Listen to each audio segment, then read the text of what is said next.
Mary was born on the 18th of February 1516 at Greenwich Palace to King Henry VIII and his first wife and Queen Catherine of Aragon. The Princess Mary was the fifth child of the King and Queen, but was the only one to survive infancy. Mary's birth was a mixture of joy and disappointment.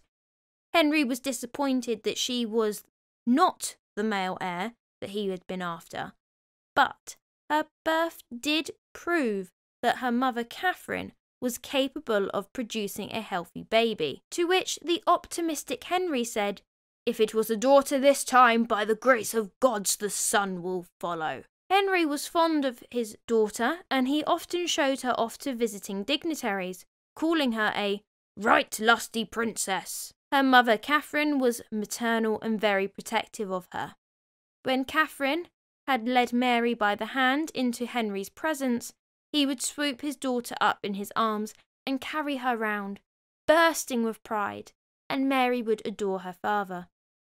This very loving family unit is a far cry from the disjointed Tudor family we are often used to hearing about. Mary was baptised on the 21st of February at the Church of the Observant Friars in Greenwich, and her godparents were Thomas Wolsey, her great-aunt Catherine of York, and Agnes Howard, the Duchess of Norfolk, the very same Duchess who failed to protect Catherine Howard, and Margaret Pole, Countess of Salisbury, who would become Mary's governess in 1520. At the age of 2, Mary was promised to the Dauphin of France. Henry VIII was enthusiastic about the match, as it would mean that his daughter would be the future Queen of France. Catherine was not happy about her only child being given to France, the sworn enemy of Spain, but she did not openly criticise. Fortunately for Catherine, Thomas Wolsey managed to break off Mary's engagement on the 14th of July 1520, as Henry signed a new treaty with Spain. This would lead to Charles V coming to England in May 1522 for a betrothal ceremony to the Princess Mary. The ceremony took place on the 19th of June, and it was agreed that Mary would go to Spain when she turned 12. Charles wanted Mary to go to Spain early to learn how to be a Spanish princess. However, Henry, I'm sure at the insistence of Catherine, put his foot down and said no. A mistress to bring up her after the manner of Spain? Then I could not find one more meet than the Queen's Grace, her mother. 3 years later, Charles V invaded France, and King Henry VIII praised Charles on his victory and sent him an emerald ring on Mary's behalf with a loving message. Charles pressed once more for the Princess Mary to come to Spain, but Henry was adamant that she would not go until the agreed age of 12. Charles then asked for her dowry. I imagine Henry laughed at this request on the basis that it was not due for about another 3 years. A rather frustrated Charles broke off the engagement in the August of 1525, as he had not received his bride or her dowry. He had also been offered a better match, with Catherine's niece Isabella of Portugal, who was older than Mary, so she could provide him children, and she had a bigger dowry. At this point, Mary's mother Catherine had already entered the menopause, and it was clear that the couple weren't going to have any other children. Henry had one illegitimate son, Henry Fitzroy, who Henry recognised and considered legitimising after the break with Spain. Henry VIII even considered marrying Mary to her half-brother Henry Fitzroy, but Henry wasn't sure how the public would receive this. As his only legitimate child, Henry sent Mary to Ludlow Castle in 1525, as was the tradition with those that held the Prince of Wales title, like his brother Arthur had done with Catherine of Aragon in 1501/1502. Although Mary did not hold the title of Princess of Wales, despite being her father's heir and being entitled to it, he relocated her to Ludlow Castle. This was still making a statement that she was the heir apparent, without really committing to it. Mary was given her own court and household, and by the age of 9, Mary could read and write in Latin. She studied French, Spanish, music, dance and Greek. In the summer of 1526, King Francis I of France offered himself as a suitor for the Princess Mary, as his wife Queen Claude had died in 1524. Just like the previous French alliance, Henry was thrilled, Catherine not so much, and nothing came of this proposal either. It was around this time that Mary's parents' marriage would start to break down. Henry would claim that he hadn't shared a bed with Catherine since 1524, and Henry had now realised he wasn't okay with having a daughter as his heir. He did care about having a boy, and so 1527 would usher in the king's great matter, where he tries to divorce Mary's mother, Catherine of Aragon. Mary came to Greenwich Palace for Christmas, and Catherine was delighted to see her daughter, as she had not seen her since the April of that year. But Mary would return to Ludlow Castle at the end of the festive season, and would not return to court again until April 1527, shortly after her father had proposed to Anne Boleyn. Mary didn't like Anne, understandably, as she was the other woman who broke down her father's marriage. And Anne also wasn't a fan of Mary, and would treat her and her mother Catherine with great harshness, which would only increase once Anne had had a daughter of her own. Francis would return with another marriage offer, but this time for his second son, the Duke of Orleans. The marriage treaty between Mary and the Duke was ratified in May 1527, only for Francis to then become betrothed to Emperor Charles V's sister Eleanor, and then chicken out, which meant Mary was now single again. Oh, behave! Yeah! October 1528, a rumour was spread that Anne Boleyn had convinced King Henry VIII to arrange a marriage between the Princess Mary and the Duke of Norfolk's son, Henry, Earl of Surrey. By having Mary marry a member of her family, Anne Boleyn would be able to control her future stepdaughter. It would have also ensured that no foreign groom would claim the princess in the future. By 1530, Mary was aware of the feud between her parents, and this would also be the start of her ill health that would plague her for the rest of her life. And there is no doubt that her painful and irregular periods, depression, excruciating headaches, stress and anxiety were caused by her parents' feuding. In early March of 1531, her mother Catherine learnt that Mary hadn't kept food down for a week and wanted to go see her daughter to make sure that she was okay. Henry agreed that she could go, but if she did, she should also stop there. Catherine, although desperate to see her daughter, did not want to potentially sabotage her daughter's position, as her illegitimacy at this point was being called into question, as was Catherine's marriage to Henry. It was in Mary's best interest to be seen as a legitimate daughter of the king. So despite her maternal instincts, Catherine stayed by Henry's side. Mary loved both of her parents, but she now rarely saw either of them, and she started to side with her mother.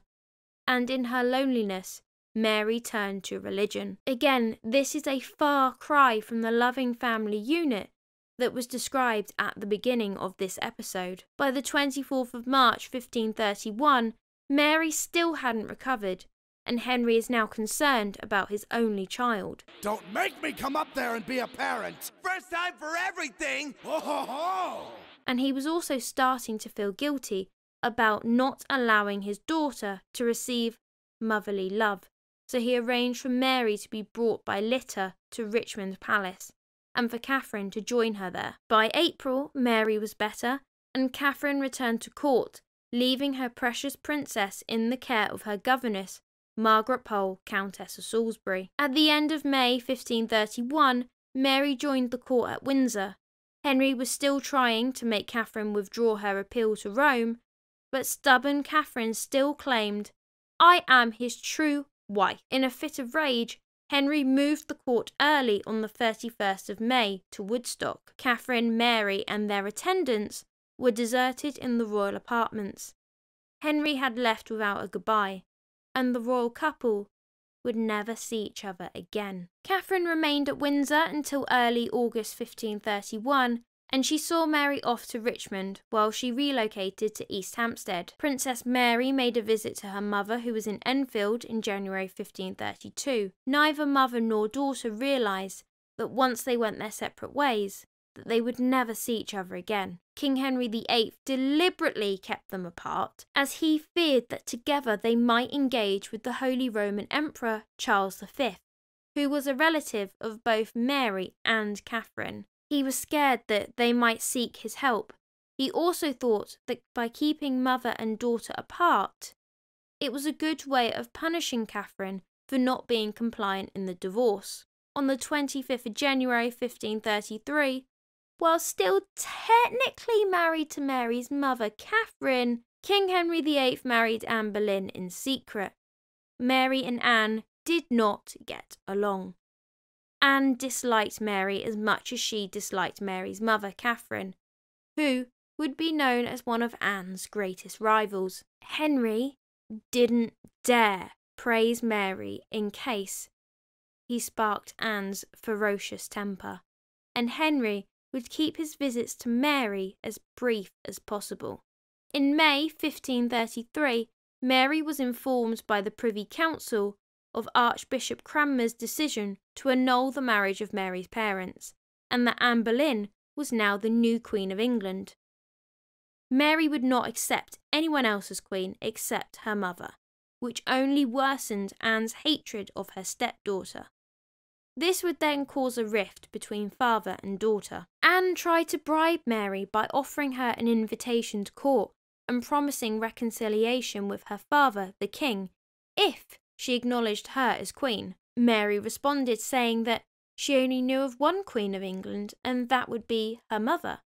But if Madame Boleyn would talk to her father, the king, on her behalf for a reconciliation, then she would be much obliged. Henry VIII and Anne Boleyn welcomed their first child on the 7th of September 1533, a daughter named Elizabeth, who was born at Greenwich Palace.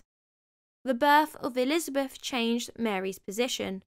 Mary's household was to change, and she was declared illegitimate and was to no longer be referred to as the Princess Mary. From now on, she was to be referred to as the Lady Mary. The daughter who had once been given the privileges of a Princess of Wales was now degraded to an illegitimate daughter of the king.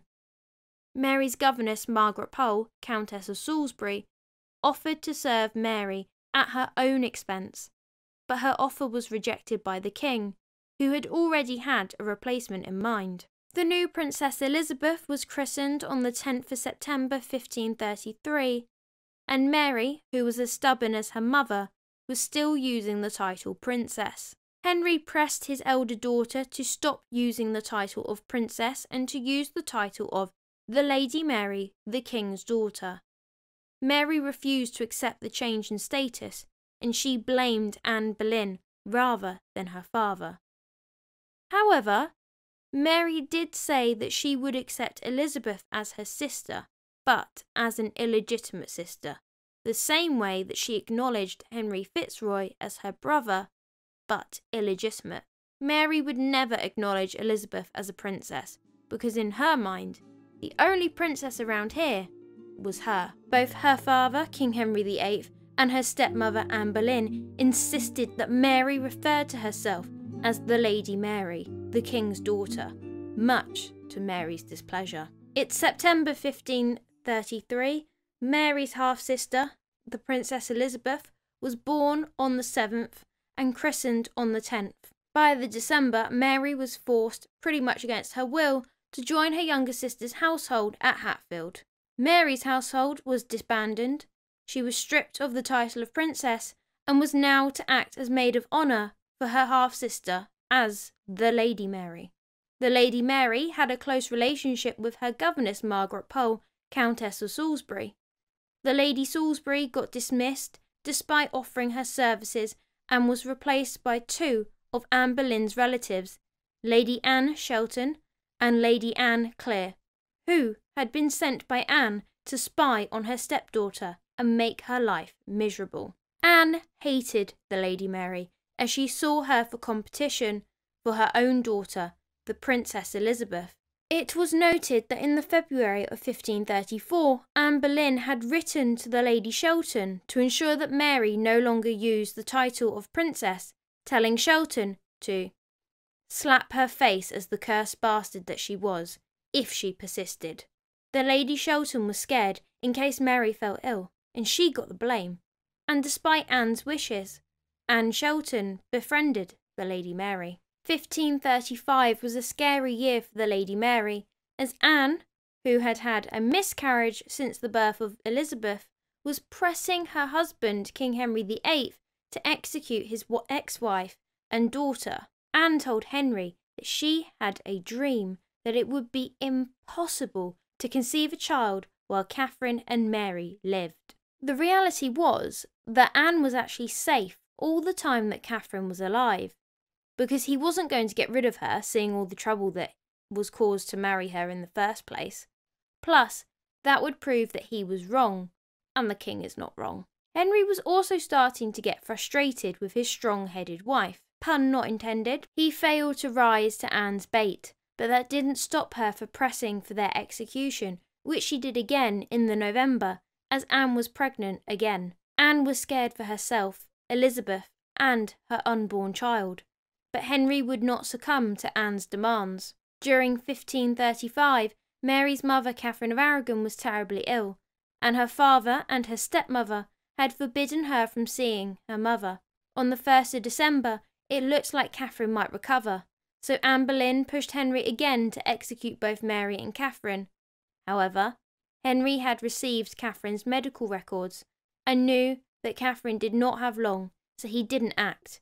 And he was right. Mary's mother died 6 days later on the 7th of January 1536, at the age of 50, at Kimbolton Castle. In her will, Catherine left Mary the collar of gold which I brought out of Spain, and her furs. But Henry never passed on Catherine's belongings to his daughter. Anne, who was happy with the passing of her rival, offered an olive branch to her stepdaughter, inviting Mary back to court, stating she didn't have to carry Anne's train, and she would always walk by her side, on the condition that she submitted to her father's laws and recognised their marriage. Mary refused, and to add insult to injury, in the April, Mary stated that she believed the musician Mark Smeaton was Elizabeth's real father. Uptight mama's daughter say what? I feel like this is interesting because Mark Smeaton was actually one of the men that got executed with Anne's brother George Boleyn, because he was one of the men that was believed she had committed adultery with.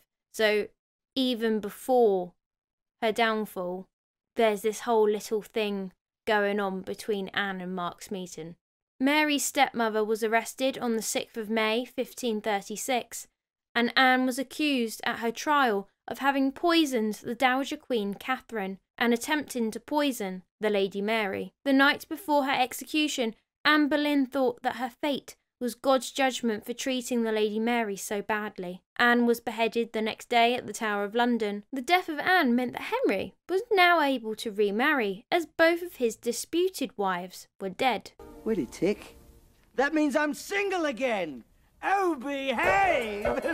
The news of Anne Boleyn's death revived Mary's spirits, as she now hoped that she may be able to reconcile with her father, with the help of her new stepmother-to-be, Jane Seymour. Although, to be fair, Mary, Anne did offer to help, although equally, she did try and have you executed. Not a great plan. So swings and roundabouts, I guess. Henry married his third wife and Mary's second stepmother on the 30th of May 1536, 11 days after Anne's execution. The Lady Mary offered her submission to her father on the 13th of June, and with the help of Jane Seymour, father and daughter were reconciled. But as Mary and Henry's relationship mended, Henry and Elizabeth's fractured, and Elizabeth was stripped of her title of princess and became a lady like her sister Mary. Henry was glad that his daughter had finally seen the light, but was irritated that it had taken her that long. He sent Sir Thomas Wriothesley to obtain a full declaration of Mary's faults in writing, and to ask her what ladies she would like in her household when she returns to her place in society. Mary was so grateful that she wrote a long letter to Thomas Cromwell, acknowledging her faults and thanking him for his kindness.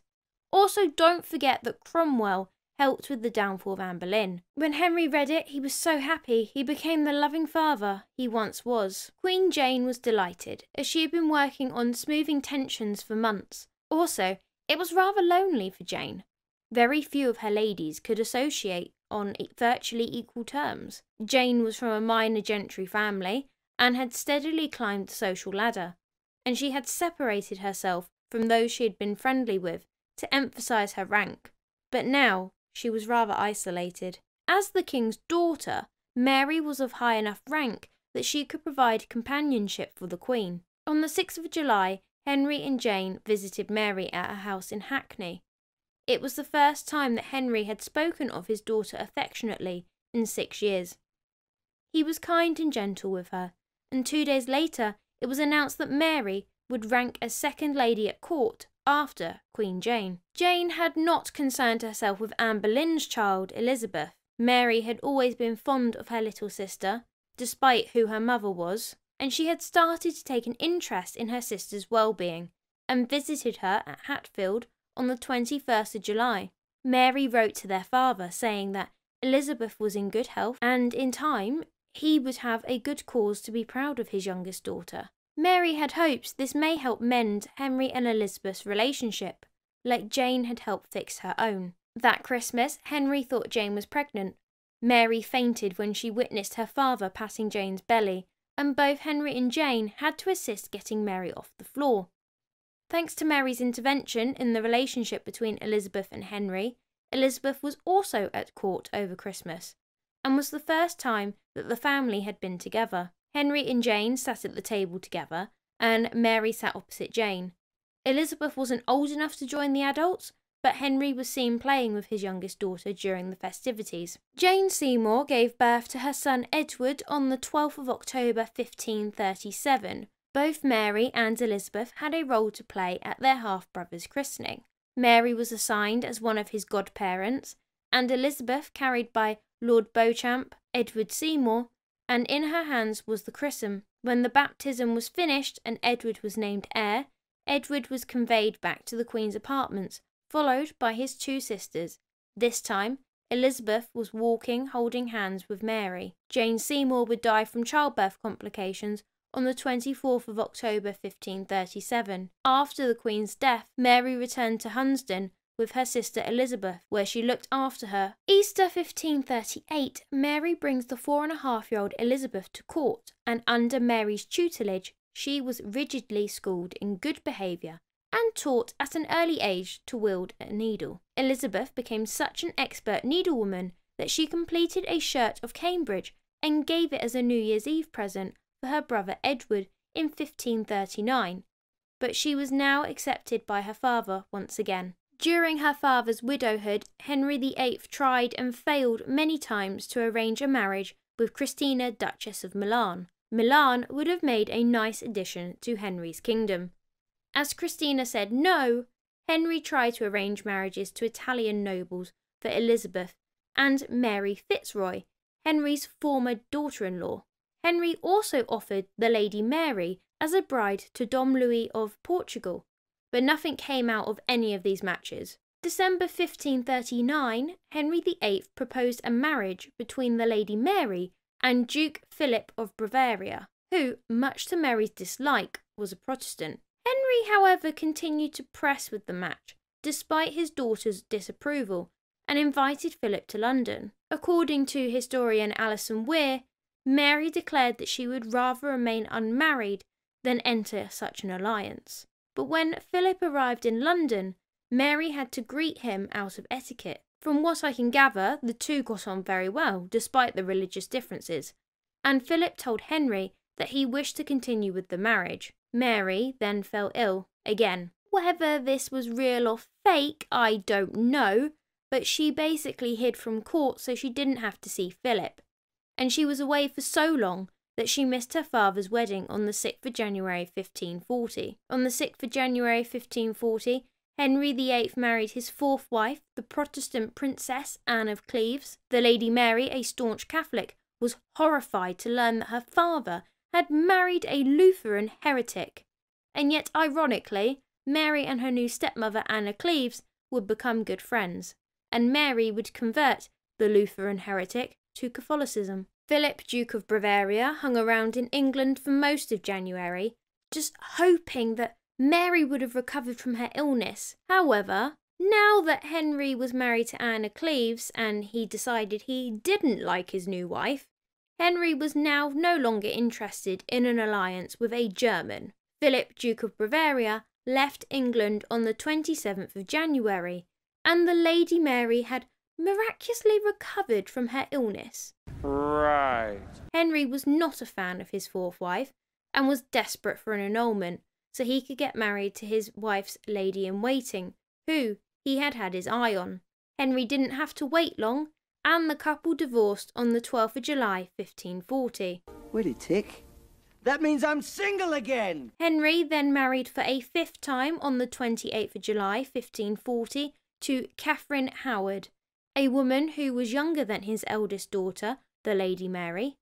Mary was not the greatest fan of her new stepmother, but Queen Catherine was keen to make a good impression, and so, on the 3rd of January 1541, she invited her husband's ex-wife Anne of Cleves and the Lady Mary to Hampton Court Palace. Relations between Mary and Catherine were still not great, but Anne of Cleves got on with everyone, so she was able to smooth things over. Henry then had Mary's former governess and godmother, Margaret Pole, Countess of Salisbury, executed on the 27th of May 1541 because he had issue with Margaret's son Reginald, and she was executed on the pretext that she was involved with a Catholic plot, which is highly unlikely but still possible. Her execution was an absolute mess. Like, whoever organised this execution should be ashamed of themselves.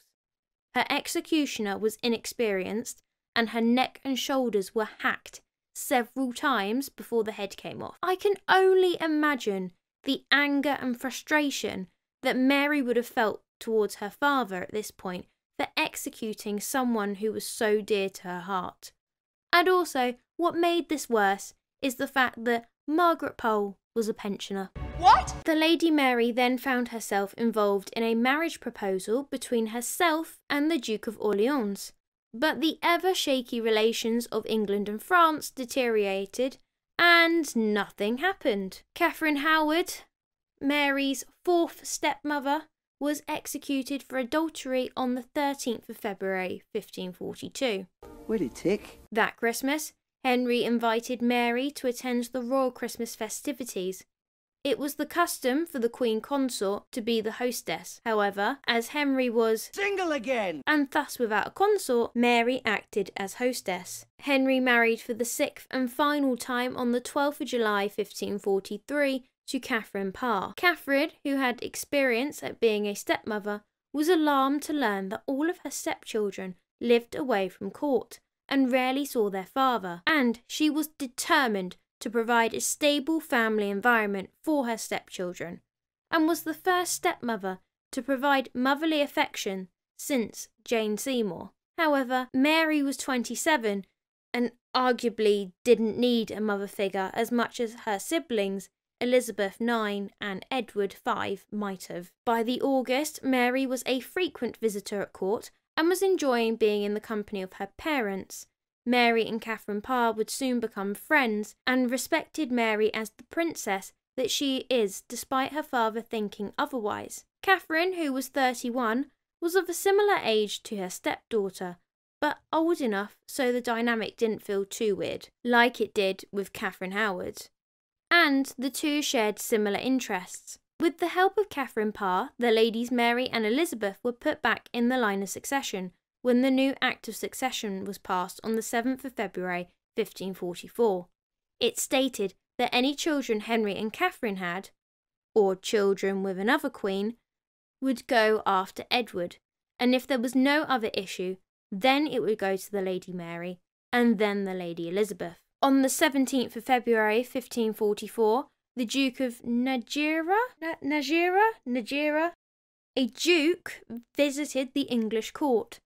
Mary shined very brightly during this visit, as she could speak Spanish, so she could help Queen Catherine converse with the Duke. Later in the September, Mary received a letter from Catherine, who, don't forget, was a published author, praising her for her translation of Erasmus's paraphrases, and said Mary should publish her work. Mary declined the offer, and Catherine responded that she did not see why you should reject the praise which all deservedly would give you. Yet I leave all to your own prudence, and will approve of what seems best to you. Mary then said that she would contemplate publishing her work, if she could do it under a pseudonym. Catherine, as an early feminist, told Mary that it would do a real injury if you refused to let it go down to posterity under auspices of your own name. Mary finally caved, and the translation was printed and widely read, and received high praise from scholars across Europe. On the 27th of January 1547, King Henry VIII knew his time was nearly over. He saw his confessor and received Holy Communion. He then saw his daughter Mary and made her promise to be a king and a loving mother to Edward, whom he would leave as a little helpless child. Mary, who was in floods of tears, begged her father not to leave her an orphan so soon. Henry dismissed his crying child from the room. Mary's father, King Henry VIII, died on the 28th of January 1547 at Whitehall Palace. Upon her father's death, Mary inherited several estates in Norfolk, Suffolk and Essex, and was given Hunsdon and Beaulieu. Her younger brother Edward became King Edward VI. Typically, a queen consort would be expected to mourn for a few years. However, Dowager Queen Catherine Parr got remarried within a few months to Thomas Seymour. The Lady Mary was, like many, thought this was scandalous, and she lost some of her respect for her stepmother. Thomas Seymour wrote Mary a letter asking her to use her influence to help gain favour with the council for approval of the marriage, and to help persuade Catherine to go public with the marriage. Mary was horrified at his impertinence and responded saying, "It standeth least with my poor honour to be a meddler in this matter, concerning whose wife her grace was of late. If she remembrance of the king's majesty will not suffer her to grant your suit, I am nothing able to persuade her to forget the loss of him who is yet very ripe in mine own remembrance."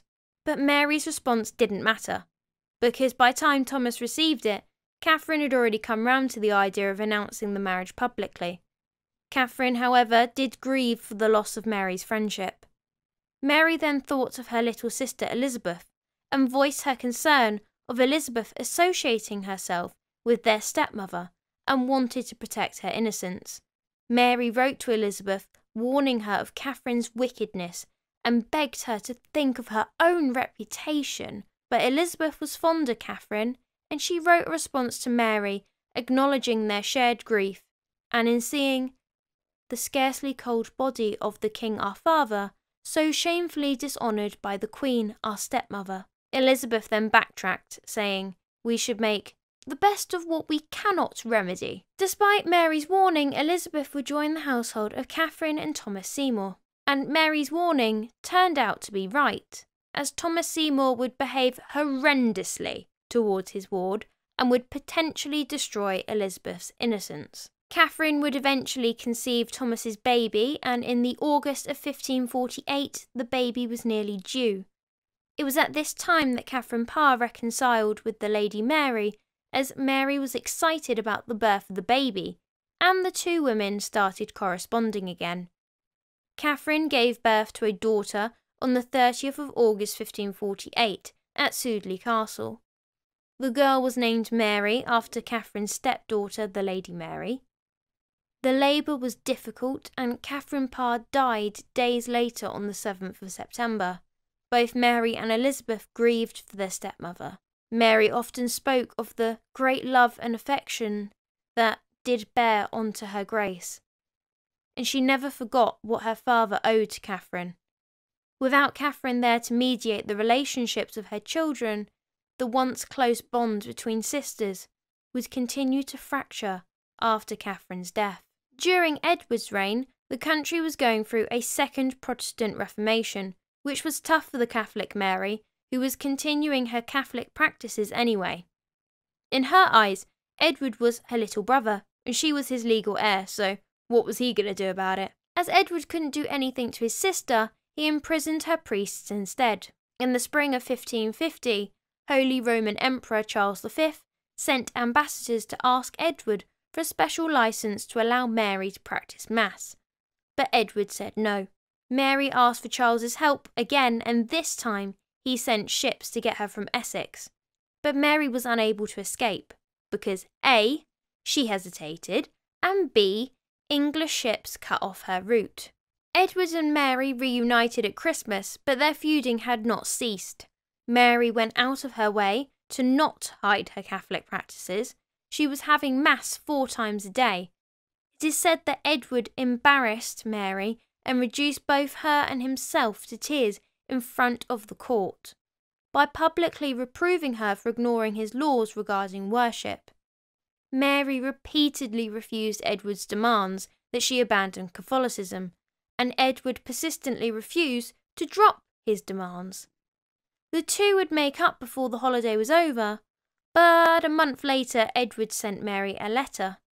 "You're breaking the law. Correct your behaviour. I have natural affection for you. Do not seek to diminish it." Early July 1553, King Edward VI was extremely ill, and the manipulative Duke of Northumberland changed the Act of Succession, so Mary was bumped off as the heir presumptive.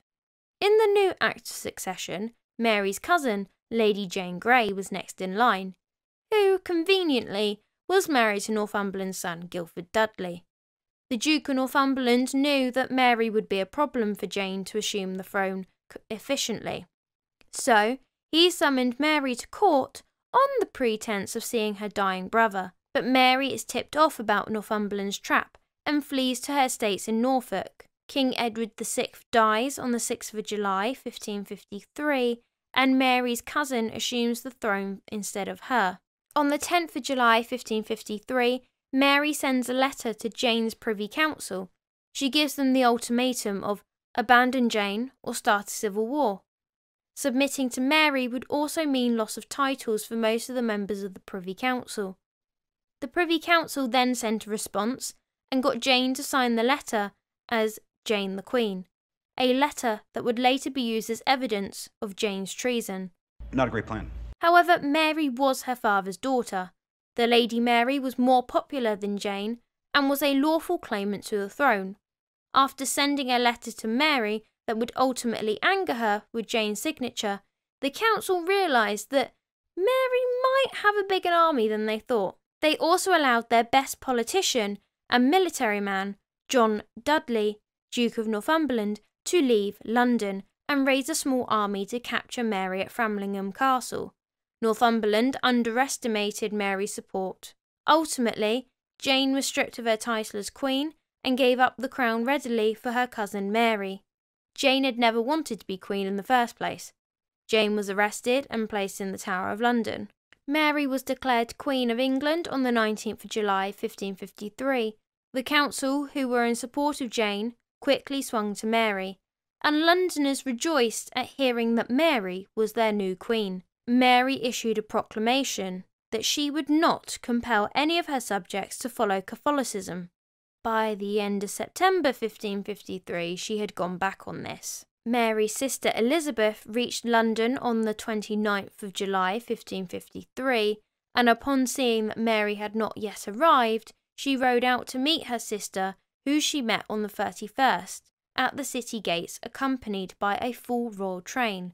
Elizabeth knelt at her sister's feet, swearing her allegiance. Mary smiled and raised her sister from her knees, and the two embraced. As the procession continued on its way towards London, the Lady Elizabeth was in the place of honour, immediately behind her sister. Elizabeth knew that she was more popular than her sister, and so she had to make sure not to overshine her. Queen Mary I entered the Tower of London on the 3rd of August, and upon her arrival, she released all of the Catholics that had been imprisoned by her father.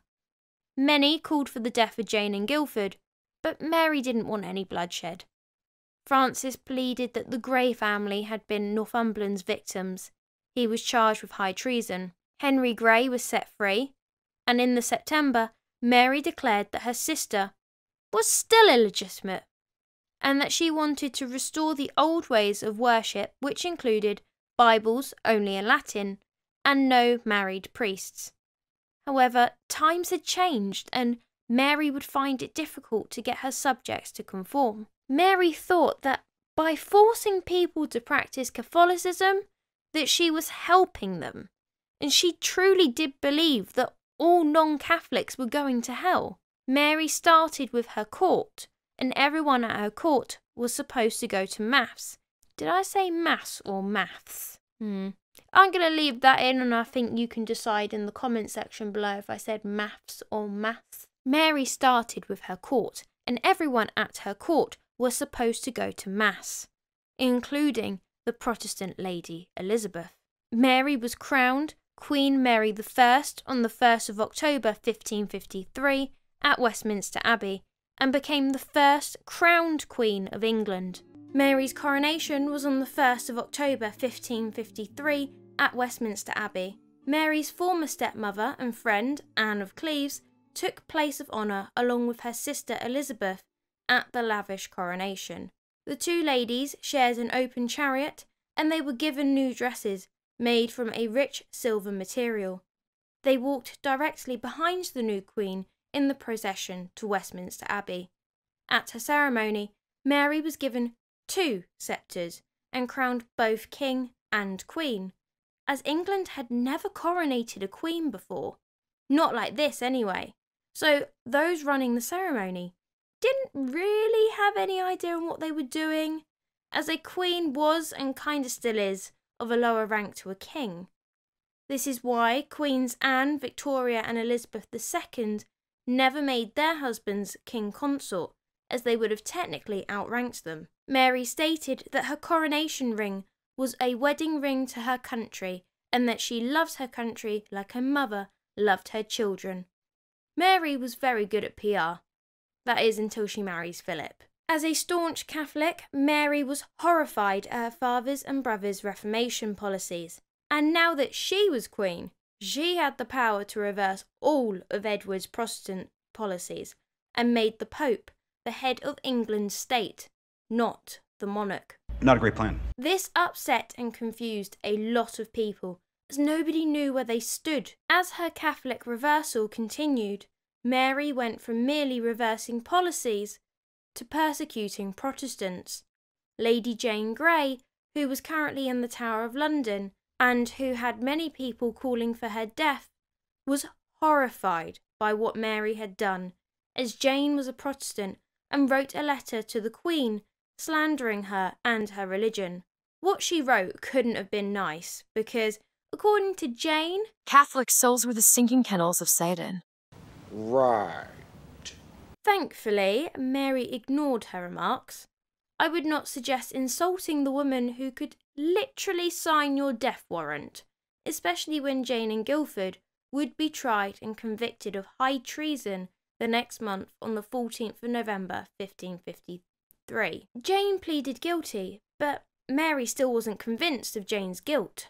After all, she was just a pawn of the manipulative men around her. Mary's conscience would not allow her to put a teenage cousin to death and suspended her death sentence. As I said earlier, Mary was good at PR. By sparing Jane, Mary is able to spin this whole narrative of the evil Northumberland manipulating her brother Edward into writing Mary out of the succession. It was Northumberland's wishes, not Edward's.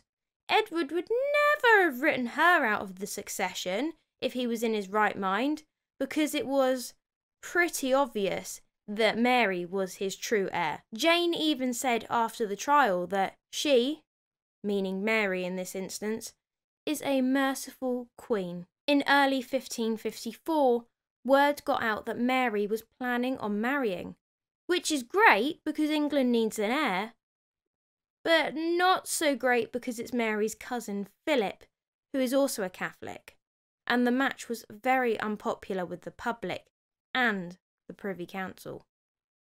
It is Mary's marriage that destroys her popularity with her subjects. A series of uprisings would ensue during January and February, which would be known as the Wyatt Rebellion, after its leader, Thomas Wyatt. There is a common misconception that this rebellion was in order to put Jane back on the throne instead of Mary, but this actually wasn't the case.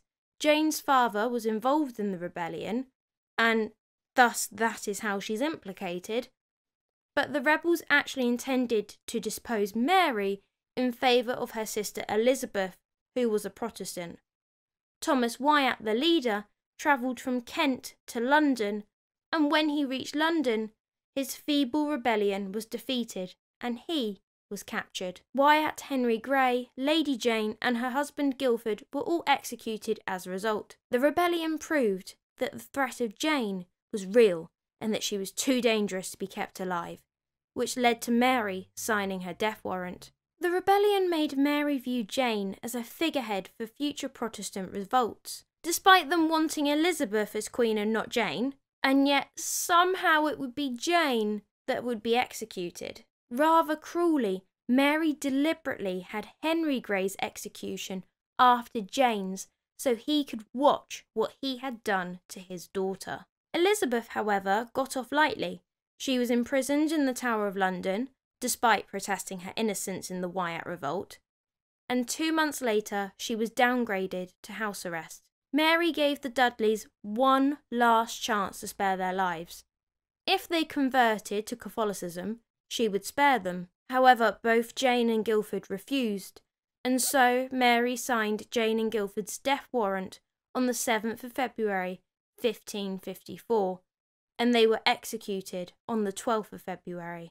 Jane took her prayer book with her to the scaffold and handed it over just before she knelt for her beheading. Jane had written some messages in her prayer book. One of them is a heartfelt message to her father.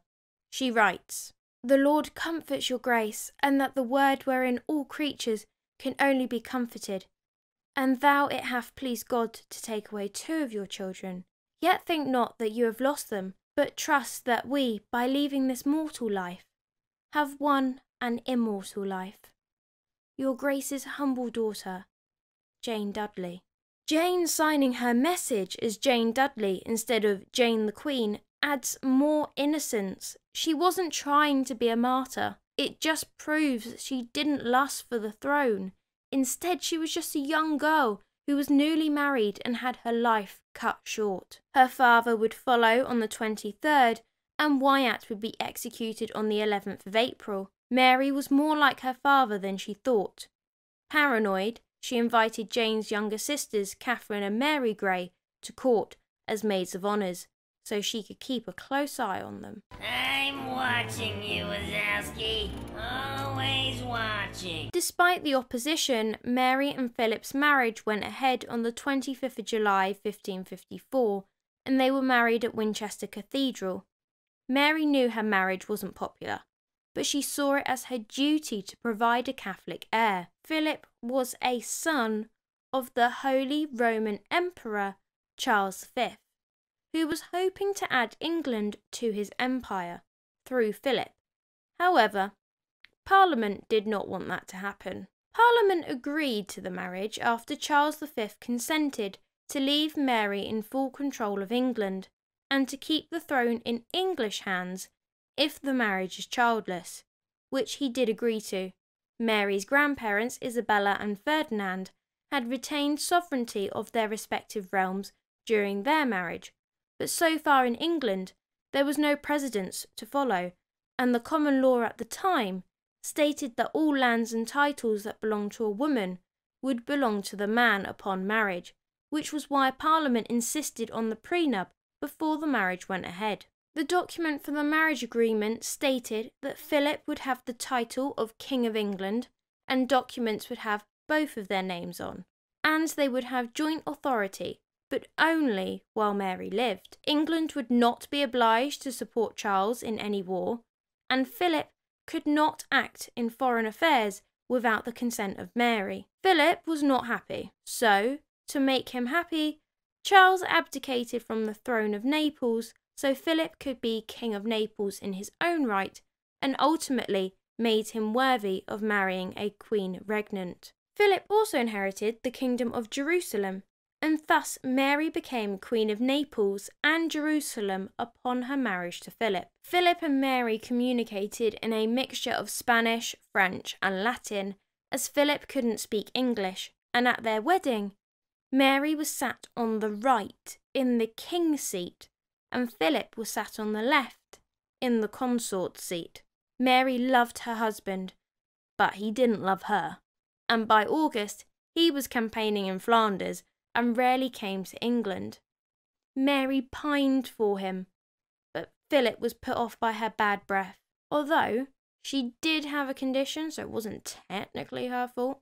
Additionally, she also tried to tempt him back home by sending him his favourite meat pies. He ate the pies, but he didn't come back. It's funny because it's true. In the September, Mary thought that she might be pregnant. She stopped menstruating, gained weight, and felt nauseated in the mornings. Without the invention of a pregnancy test and her showing signs, there was no reason to doubt her beliefs. Parliament passed an act that made Philip regent in the event of Mary's death in childbirth. Pregnancy in the Tudor era was very much seen as the woman's thing, so she withdrew from public life and her doctors had to diagnose her from afar, based on what Mary could tell them about her quote-unquote pregnancy. 7 months later, in April 1555, Mary was preparing for her birth. Philip returned to England and persuaded Mary to release her sister Elizabeth from house arrest, which she did, and then she called her to court to witness the birth of her replacement as heir. You could ask the question, if Mary was so desperate to provide an heir that wasn't Elizabeth, why didn't she name Mary Queen of Scots as her heir? I mean, it's a good point, as both Marys were Catholic, unlike Elizabeth. But remember, Queen Mary Tudor was half Spanish through her mother, Catherine. Queen Mary of Scots had an alliance with France, Spain's enemy. It was better to have Elizabeth on the throne, who might convert to Catholicism, than a French sympathiser. Philip, who was also Spanish, had concerns about Mary Queen of Scots being second in line to the throne, so he suggested that Elizabeth should marry his cousin, and he was probably Mary's cousin as well, Emmanuel Philibert, Duke of Savoy, to secure a Catholic succession. Philip was convinced that Elizabeth was submissive, and that she could be converted and would do whatever she was told, if he found the right husband to manipulate her. But Gloriana refused. Mary continued to show signs of pregnancy, including the bump, until the July, when her stomach started to recede. Some historians believe that Mary had a phantom pregnancy because she was so desperate to conceive, while others believe she was most likely had a tumour or a cyst, as she clearly displayed an inflated stomach. Let me know what you think in the comment section down below. Mary had pre-signed documents weeks before she was due, announcing her baby boy. I mean, it is only a 50% chance it will be a boy. We're fortunate with hindsight to know what happens next, but for Mary, I could imagine her desperation, her anxiety, and humiliation as the realisation sunk in that she wasn't actually pregnant. Because as we know, no baby came. By August, everyone had given up on Mary's pregnancy. Philip left England to command his armies back in Flanders, and Mary saw this false pregnancy as God's punishment for having tolerated heretics. With Philip gone, Mary was miserable, and now she was convinced that God was angry with her, and so starts the reign of Bloody Mary. She believed that the only way she could make right with God is to burn as many heretics as she could find. Boy, that escalated quickly. One such heretic was John Hooper, the Bishop of Gloucester.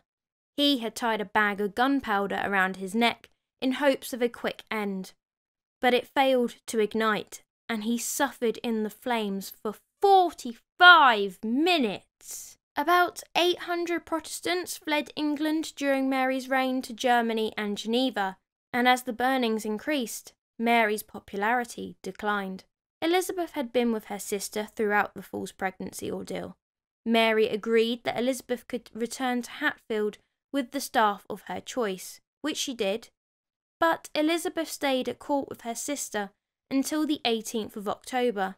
History likes pitting these two as rivals, but I think this is an example of compassion and sisterly love, and also Elizabeth being tactful to return to favour. Mary had her father's longtime adviser, Archbishop of Canterbury Thomas Cranmer, burnt at the stake. Cranmer was a Protestant and refused to convert to Catholicism, so he was burnt at the stake on the 21st of March 1556. Mary was now in need of a new archbishop, so she chose Reginald Pole, the estranged son of her former governess, Lady Margaret Pole, who took up the role pretty much straight after Cranmer's execution. That was fast. Philip returned to England from March to July in 1557 for more pies. No, not really. He actually needed English support in the war that Spain was fighting against France, but he had been banned from getting involved in foreign affairs, so he had to get Mary's consent. Mary was so desperate for Philip to stay that she agreed, hoping he would be happy, despite her counsellor's warning of ruining their trade relations with France. England had suffered financially under both of the reigns of Edward VI and King Henry VIII, and quite frankly, we just lacked the supplies and money. By January of 1558, we had lost the war with France, and Mary's biggest legacy after the nickname was that she lost Calais, the last English stronghold in France. You blew it! Losing Calais had made her very unpopular, especially with the English nobles who lived or had property in Calais. Calais had been in English hands since the conquest of King Edward III, a source of great sadness to the Queen. She was reported to have said at the time, "When I am dead and chested, you will find Calais written on my heart." After Philip's visit in 1557, Mary again thought that she was pregnant with a baby, due in March 1558.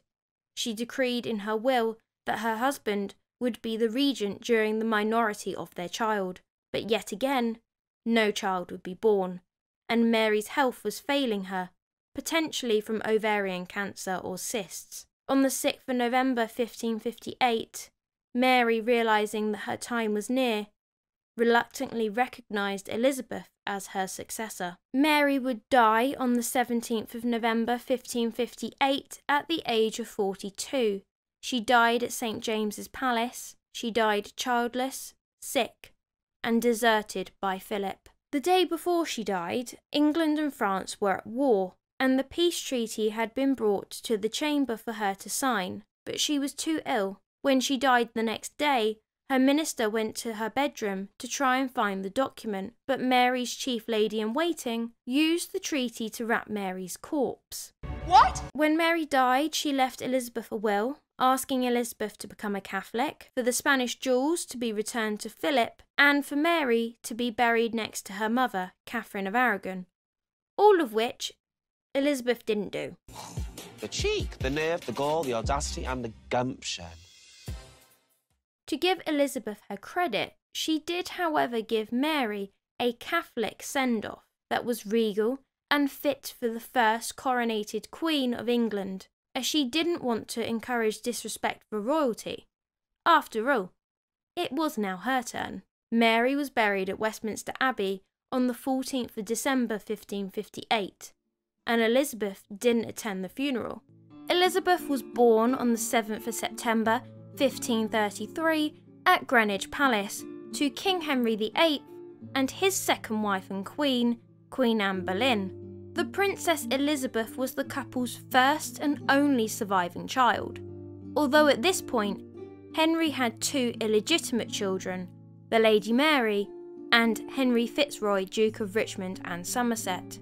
Unlike when her sister was born, Elizabeth's arrival was a disappointment for both of her parents. The celebrations at court were muted, very cold and disagreeable, and there had been no thought of having the bonfires and rejoicings usual in such cases. according to the imperial ambassador Eustace Chapuis. Henry's enemies believed that the birth of a daughter was divine punishment for the king's controversial divorce from his first wife, Catherine of Aragon. The birth of the Princess Elizabeth meant that the Princess Mary was now illegitimate and was now to be referred to as the Lady Mary. Elizabeth was christened 3 days later on the 10th. Elizabeth was Henry's heir, but she was not a welcomed one. The Dowager Duchess of Norfolk helped carry the canopy of estate, and Elizabeth was wrapped in a mantle of purple velvet with a long train. Mary Howard carried a chrisom of pearl and stone to put on the child at baptism. Anne quickly conceived a deep and protective love for her child, as any mother would do, and to begin with, hated to let her out of her sight. By her throne under the canopy of estate lay her baby on a velvet cushion. Anne feared that Mary posed a threat to Elizabeth's position. Henry soothed Anne's fears by separating Mary from many of her servants and eventually disbanded her household. In the December, plague had hit London, so Henry sent Mary and Elizabeth to Hatfield House, where the country air was better for the baby and would become a favourite home for the young princess. Mary was to be a maid of honour for her half-sister, against her wishes. Anne often visited her daughter at Eltham or Hatfield, and Henry was also proud of his red-haired daughter and liked showing her off to visiting ambassadors. Anne was delighted in July 1535 as King Francis at last agreed to enter negotiations for the marriage of Elizabeth to his third son. However, to many, Mary was still seen as next in line, as not everyone recognised the new marriage, despite being declared illegitimate and Elizabeth named as heir. November 1535, Anne found out she was pregnant again. Anne had suffered miscarriages since Elizabeth, and she had suffered from depression during the first few months as she knew her future was riding on this baby, as Henry was becoming less tolerable of his strong-headed wife, and Henry's pursuit of Jane Seymour was pretty obvious. Anne repeatedly pressed Henry to execute Catherine and Lady Mary out of fear for herself, Elizabeth, and the unborn child, but Henry would not succumb to Anne's demands. Catherine of Aragon fell dangerously ill. The ironic thing is, despite Anne believing that Catherine was her downfall, Catherine was Anne's safety net. As long as Catherine was around, Anne was safe. Henry would not harm her, as it would prove he was wrong. Catherine of Aragon died on the 7th of January 1536, the same day that Elizabeth's mother, Anne, would miscarry her saviour, as she saw Jane Seymour sat on the king's knee. 2 days later, on the 9th, the king and queen held a court ball to celebrate the threat of war dying with Catherine. The royal couple wore yellow, the royal colour of mourning in Spain, out of a sign of respect, although it has been argued that this was actually a snub to Catherine, as it was a party and it involved dancing and everyone was enjoying life in bright colours rather than being sombre and wearing black, the English colour of mourning. The Princess Elizabeth was paraded around the room in the arms of her father, who took great pleasure in showing off his child. Anne Boleyn spent the early months of 1536 at Greenwich. She rarely saw the king now, and spent her days doing charity work, playing with her dogs, and ordering new clothes. Her accounts show that she kept Elizabeth dressed majestically. The month of May would be the downfall of Anne Boleyn, and feeling that something was amiss, Anne charged her chaplain, Matthew Parker, with the care of Elizabeth on the 26th of April 1536. Anne was right to do so, as she was executed on the 19th of May 1536, along with her uncle George on the 17th. Elizabeth's position and safety at court was never certain after Anne's execution. She was demoted from princess to lady, and she wasn't protected as she was not the heir to the throne like her brother Edward, nor did she have a powerful family member to protect her like her half-sister Mary. Elizabeth had to learn to be silent and invisible from a young age if she planned on surviving. On the next day, the 20th of May, Henry wore white, the royal colour of mourning in France, as this is where Anne pretty much grew up. This to me is also evidence that when they wore yellow for Catherine, it wasn't actually a snub. Henry gave orders for Elizabeth to be taken from Greenwich to Hatfield in the care of Lady Margaret Bryan and kept out of his sight. Elizabeth, like her sister Mary, was deemed illegitimate and was now to use the title the Lady Elizabeth like her sister, and was not to refer to herself as a princess. Elizabeth would remain a lady until she became queen in 1558. Elizabeth gained her first stepmother on the 30th of May 1536 when her father married Jane Seymour. We don't know when Elizabeth realised what was going on, however the absence of her mother and the appearance of Jane would certainly have been noticeable. It is noted that the once precocious princess asked Sir John Shelton, who was in charge of her household, "How hath it, yesterday, Lady Princess, and today but Lady Elizabeth?" This shows that she knew something was wrong, and the 3-year-old Elizabeth was already demonstrating her infamous intellect. As mentioned in the last video, Elizabeth didn't have a powerful family to look after her like Mary did. Her father wanted nothing to do with her, and neither did Jane. Initially, she didn't want to be associated with the child of a traitor. So, Mary's maternal side took over.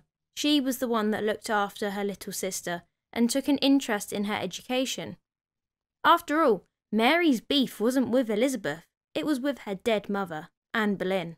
On the 21st of July 1536, Mary visited Elizabeth at Hatfield, and she wrote to their father to say Elizabeth was in good health, and in time he would have good cause to be proud of his youngest daughter. It was thanks to Mary's intervention that at Christmas Elizabeth was welcomed to court, and Henry showed affection to his youngest for the first time since May. The 12th of October 1537 saw the birth of Elizabeth's brother Edward, and both sisters would take part in the prince's christening. Mary was a godparent, while Elizabeth was carried by her brother's maternal uncle in the procession. She carried the chrism, and once Edward was baptised and named heir, Elizabeth and Mary walked back to the Queen's apartments hand in hand. Their sisterly love at the beginning is so sweet, and it's just so sad when you know how quickly their relation starts to get strained. Elizabeth lost her stepmother on the 24th of October 1537. Her father was heartbroken. After Jane's death, Elizabeth went to Huntston, where she was looked after by Mary, since her governess had been transferred to Prince Edward's household. Elizabeth was brought to court by her sister for the Easter celebrations in 1538. She was 4.5, and even Chapuis described her as being certainly very pretty. Elizabeth became an expert needlewoman and was able to complete a shirt for her brother Edward as a New Year's gift in 1539, and despite her intellect and her achievements, even at a young age, she still failed to get her father's approval. But baby steps were being made, as Henry was treating her as his daughter, although he wasn't exactly Father of the Year. Elizabeth got a new stepmother on the 6th of January 1540, when her father married Anne of Cleves, and this marriage would be even shorter than the last one. However, Anne would stay in contact with Elizabeth after the divorce. Elizabeth, who was arguably desperate for a mother figure, wrote to Anne shortly after the wedding, trying to make a good impression. She wanted to come to court and meet her new stepmother. She wrote, "Permit me to show by this billet," she wrote in this at the first of her letters to survive, "the zeal which I devote my respect to you as queen, and my entire obedience to you as my mother. I am too young and feeble to have power to do more than felicitate you with all my heart in this commencement of your marriage. I hope that your Majesty will have as much goodwill for me as I have zeal for your service." Anne was touched and impressed by the now 6-year-old Elizabeth, and asked Henry if Elizabeth could come to court, but he said no. He took the letter and gave it to Cromwell, and then ordered him to write a reply. "Tell her," he said brutally, "that she had a mother so different from this woman that she ought not to wish to see her." Henry then divorced Anne of Cleves on the 12th of July, 1540. Boy, that escalated quickly. As mentioned earlier, Anne wanted to stay in touch with Henry's children. Her and Mary were of a similar age, and the two were friends, while Elizabeth was a bright girl who was in need of a mother. Unlike her brother Edward, Elizabeth was not fussed over by governesses and nurses. Anne had no plans to remarry and have children, and Elizabeth could be her child. So Anne asked Henry if she could invite Elizabeth to visit her on occasions, saying that to have had her for her daughter would have been greater happiness to her than being queen. Thanks to Anne's cooperation in annulling the marriage, Henry agreed, and it may be assumed that the Lady Elizabeth would frequent her former stepmother at Richmond Palace. Henry VIII married his 5th wife, Catherine Howard, at Oatlands Palace in Surrey on the 28th of July 1540, and that very same day he also had his former right-hand man Thomas Cromwell executed. This marriage was a glimmer of hope for the Lady Elizabeth, as her new stepmother was a relative. Catherine was first cousins with her mother Anne Boleyn. Because Catherine Howard was related to Elizabeth, the little princess was given the place of honour at the royal wedding banquet. It was thought that Catherine reminded Henry of Anne Boleyn, but the dismissive version he had hoped for, not the argumentative and ambitious version that he got. Catherine Howard was then executed on the 13th of February 1542, with Elizabeth's auntie, Jane Boleyn, Lady Rochford. Elizabeth would get her 4th and final stepmother on the 12th of July 1543, when Catherine Parr married her father in the Chapel Royal at Hampton Court Palace. Catherine, who was on her 3rd marriage, was a seasoned wife and stepmother, and it concerned her greatly that all 3 of her stepchildren lived separately away from court and rarely saw their father. In August of 1543, she wrote to all 3 of them and asked if they would come and visit her and their father at court. The Lady Elizabeth responded promptly and expressed in very eloquent terms her appreciation of Catherine's kindness, which she was sure she did not deserve. She promised that she would conduct herself that Catherine would never have cause for complaint, and that she would be diligent in showing obedience and respect. I await with much impatience the orders of the King, my father, for the accomplishment of the happiness for which I sigh, and I remain with much submission. Your Majesty's very dear Elizabeth. It wasn't long before both Elizabeth and her sister Mary arrived at court. Henry had never felt comfortable in Elizabeth's company, but with Catherine Parr's influence he softened towards his daughter, and it seemed, for Elizabeth, that she had finally got the mother that she had been longing for. Elizabeth was nearly 10, and she was already showing signs of inheriting her mother's courage, love of flattery, and her flirty disposition, something that we would see in her reign as queen. It was commented about Elizabeth's intelligence, as we have noted earlier, but also her sharp wit that rivalled any adult. However, Elizabeth was not as volatile as her mother had been. Her insecure childhood had taught her the value of discretion and deception, something that her mother had failed to learn. Also, like her mother, Elizabeth spoke several languages, which impressed the new queen, who decided to supervise Elizabeth's education, seeing the potential in the young lady. On the 7th of February 1544, Elizabeth's father passed a new Act of Succession. It was clear that he was stuck with the 3 children that he had, so this new Act of Succession brought Mary and Elizabeth back in the line of succession, if he or Edward failed to produce children.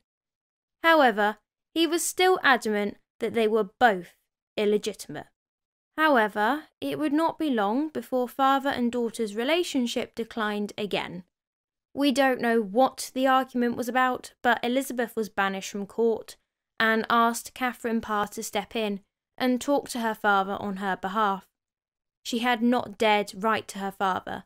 She confessed and begged her stepmother to send a letter on her behalf, praying ever for his sweet benediction, and beseeching God to send him victory over his enemies, so that your highness and I may soon as possible rejoice in his happy return.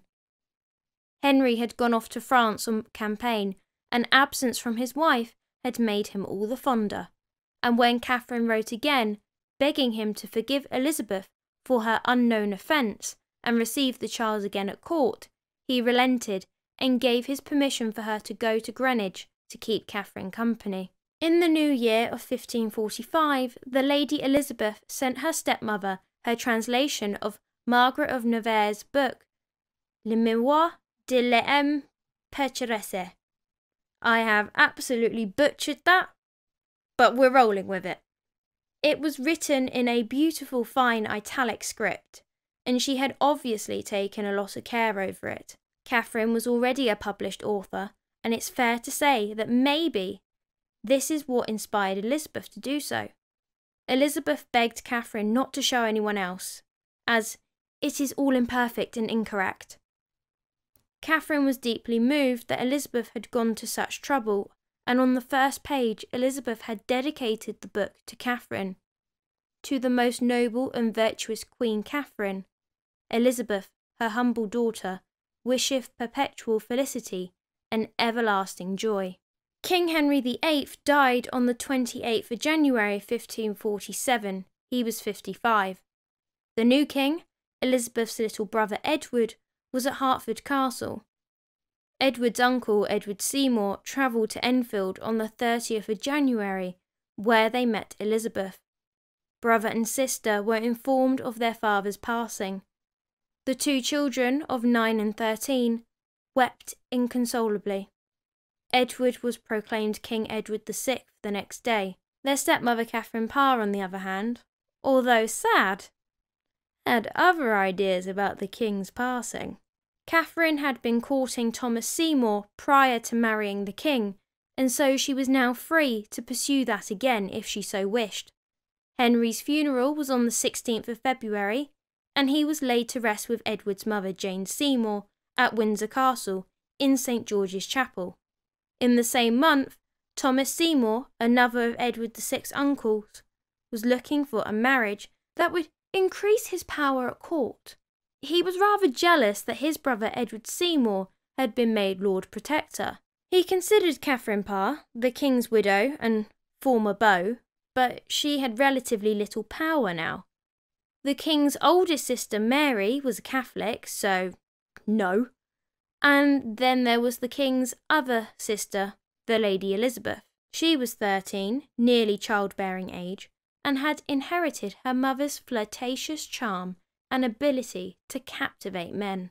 Thomas Seymour, Lord Sudeley, decided to pursue Elizabeth, declaring his affection in flattering letters, and begged her to know whether I am to be the most happy or the most miserable of men. Although she was 13, Elizabeth knew exactly what he was after. But Elizabeth was not able to choose her marriage partners. She would have to get the Privy Council's permission, and it was unlikely they would give it to her in case her brother wanted to use her for a political alliance. Consequently, she turned down Seymour's proposal, saying, "Neither my age nor my inclination allows me to think of marriage," and that she needed at least 2 years to get over the loss of her father before contemplating it. She went on, "Permit me, my Lord Admiral, to tell you frankly that, though I decline the happiness of becoming your wife, I shall never cease to interest myself in all that can crown your merits with glory, and shall ever feel the greatest pleasure in being your servant and good friend." With that, Thomas went back to the drawing board. His options now consisted of the Catholic Lady Mary, or the Dowager Queen and former beau, Catherine Parr. Catherine Parr and Thomas Seymour wed in secret in April, although they did do a terrible job at keeping it a secret. You guys should date. And then not tell me about it. I think she knows. Like the actual worst. People pretty much found out as soon as they got married. The Lady Mary found out about the wedding and was horrified as Catherine was supposed to be in mourning for her father, and she saw her as a disgrace. Mary was worried about Elizabeth putting herself morally at risk by keeping in contact with Catherine, and wanting to protect her sister's innocence, she wrote to Elizabeth, warning her against contacting Catherine and begged her to think of her own reputation. But Elizabeth, despite rejecting the Lord Admiral, did have a crush on him. She just wasn't prepared to be used, and she was fond of her stepmother. She ignored Mary's warning and said that she shared Mary's grief for their father, and in seeing scarcely cold body of the king our father so shamefully dishonoured by the queen our stepmother. However, in her opinion, the best course to take was one of dissimulation, and making the best of what we cannot remedy. In November 1547, Catherine published her second book, Lamentations of a Sinner. At this time, Elizabeth had been at her brother's court, but Edward was a staunch Protestant, and he introduced a rigid ceremonial requirement that meant Elizabeth had to drop on one knee 5 times in front of her brother before seating herself far away from his side. Edward viewed Elizabeth as illegitimate, so that's why she wasn't able to sit with her brother. Catherine was probably aware of Elizabeth's situation and invited her to come live with her in 1548. Catherine discovered that she was pregnant in the March, and while she was at daily prayers, her husband Thomas would go canoodling with their ward Elizabeth. Catherine was too preoccupied being pregnant that she didn't notice, or deliberately turned a blind eye, to her husband openly engaging with Elizabeth in front of household staff. The trio stayed at Seymour Place in London in the spring. Thomas would go to Elizabeth's bedroom every morning wearing only his nightgown and slippers and burst in, regardless of whether or not she was in bed. Her lady-in-waiting, Mrs. Catherine Ashley, was present and was immediately suspicious, thinking it an unseemly sight to see a man so little dressed in a maiden's chamber. Cat Ashley, sometimes Astley, was the only person in that household trying to protect Elizabeth. What really disturbed Mrs. Ashley, according to her later deposition to the Privy Council, was that he only stayed if Elizabeth was in bed. If he found her up and dressed, he would just look in at the gallery door then leave. Despite Cat's best efforts, Thomas would continue his morning break-ins, and if Elizabeth was in bed, he would climb in and tickle her. On one occasion, he tried to kiss her, but Cat swooped in and sent him out. For the time being, Elizabeth seemed to be enjoying this attention. As we mentioned, she seemed to have a crush on him, and she didn't rebuff him. However, there are also accounts of Elizabeth rising early to try and avoid Thomas getting in her bed, as he would not act if she was already dressed. So at some point Elizabeth potentially stopped enjoying the attention, or her love of it wasn't always consistent. And what did Catherine do? Nothing. She raised no protest when she heard that the Admiral would pull apart Elizabeth's bed curtains and make as though he would come at her, causing her to shrink back giggling into the bed to avoid being tickled. The Admiral said it was harmless, and the Queen believed him. Catherine even accompanied her husband on some early morning visits to Elizabeth's room. While at Hamworth, the Seymour couple chased Elizabeth through the gardens. When Thomas caught her, they wrestled together.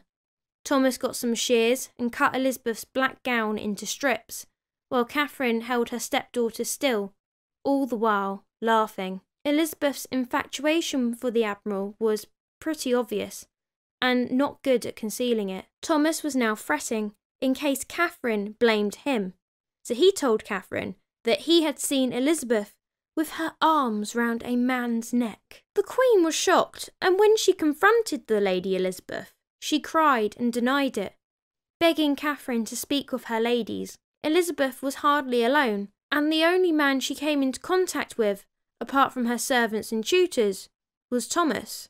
Catherine could see how distraught Elizabeth was, and knew she must be telling the truth. But why would Thomas lie to her? Unless he was protecting himself. Catherine now realised what her husband had been up to. One day in April, Catherine realised that both her husband and her stepdaughter were missing.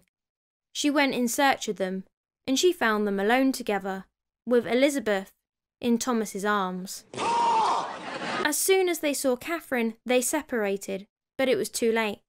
Catherine had seen that both her husband and daughter had betrayed her. Elizabeth left the Seymours in May.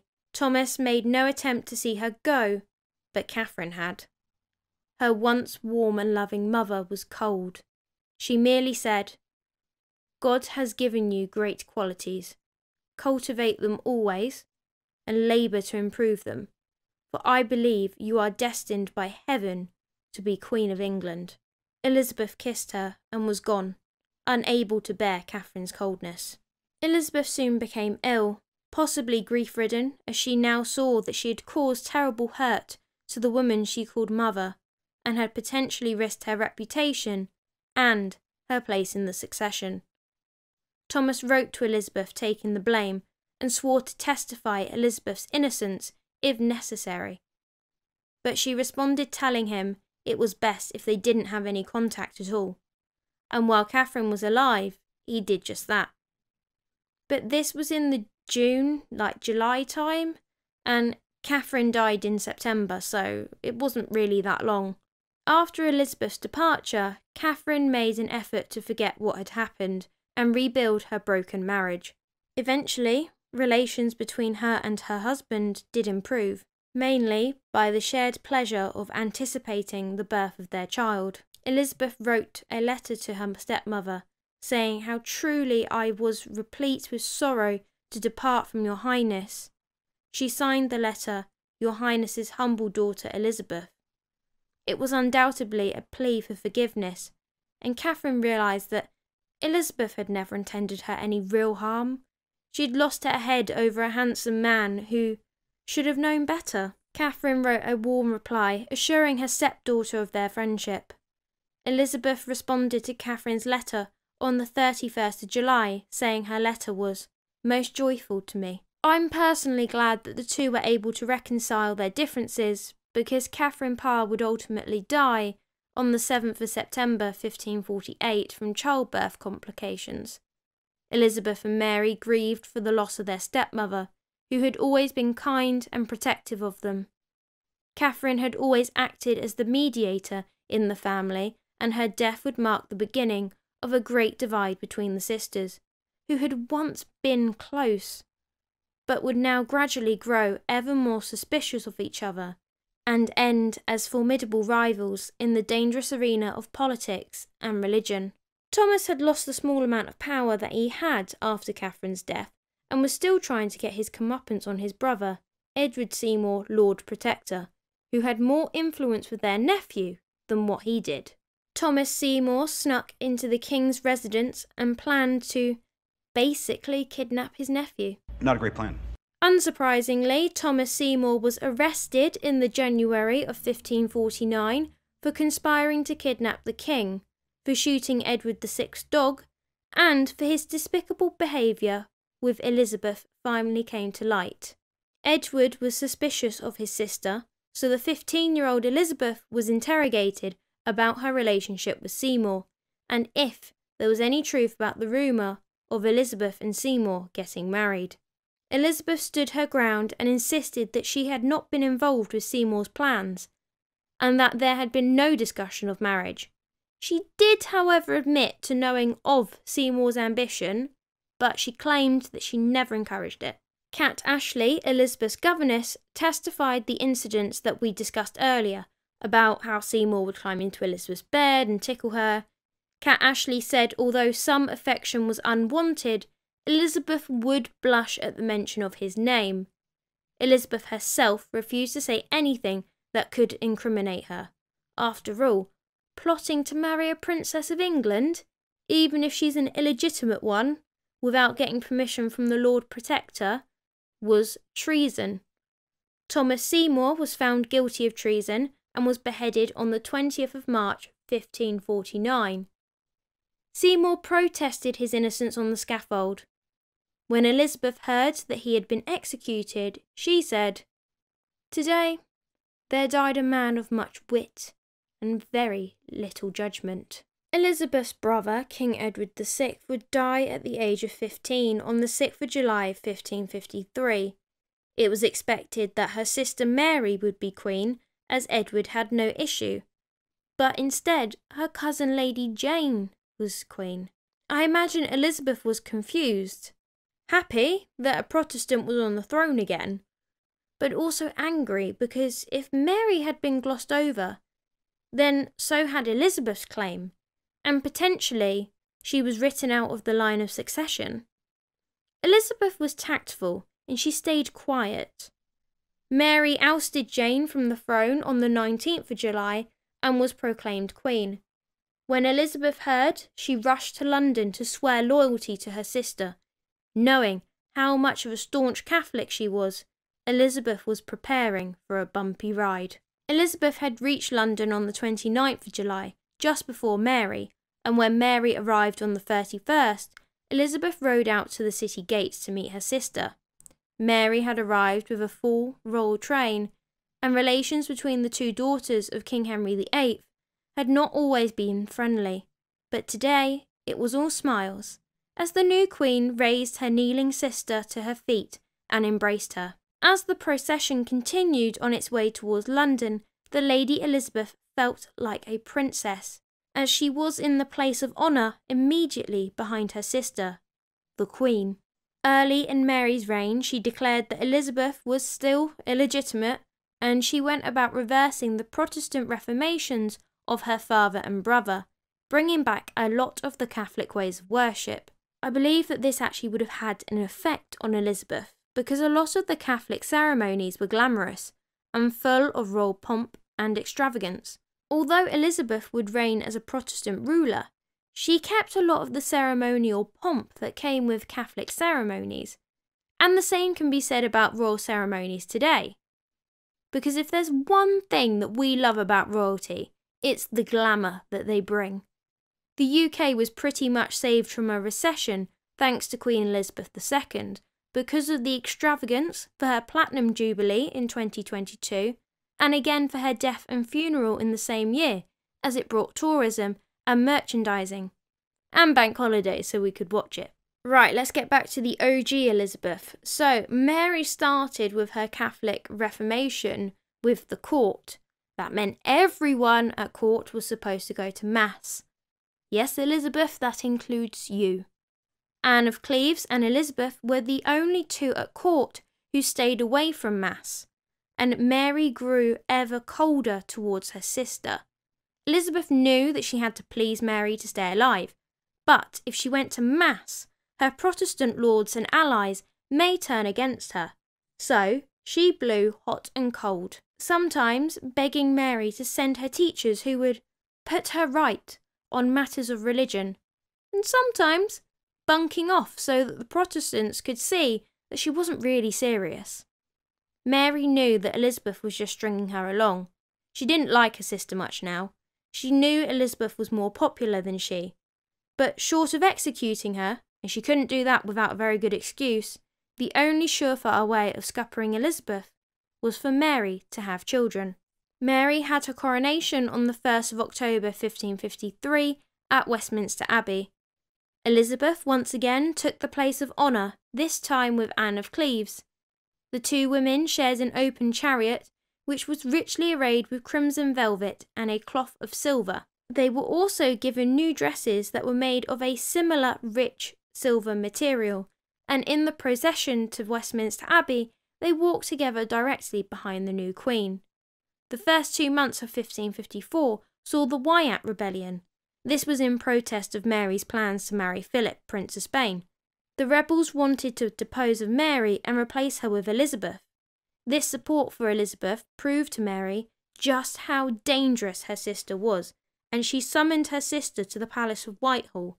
However, Elizabeth claimed that she was too ill to obey her sister's summons. Mary wondered if Elizabeth had taken a page out of her book when it came to feigning illnesses to get out of stuff, so she sent 2 doctors to check if Elizabeth was faking.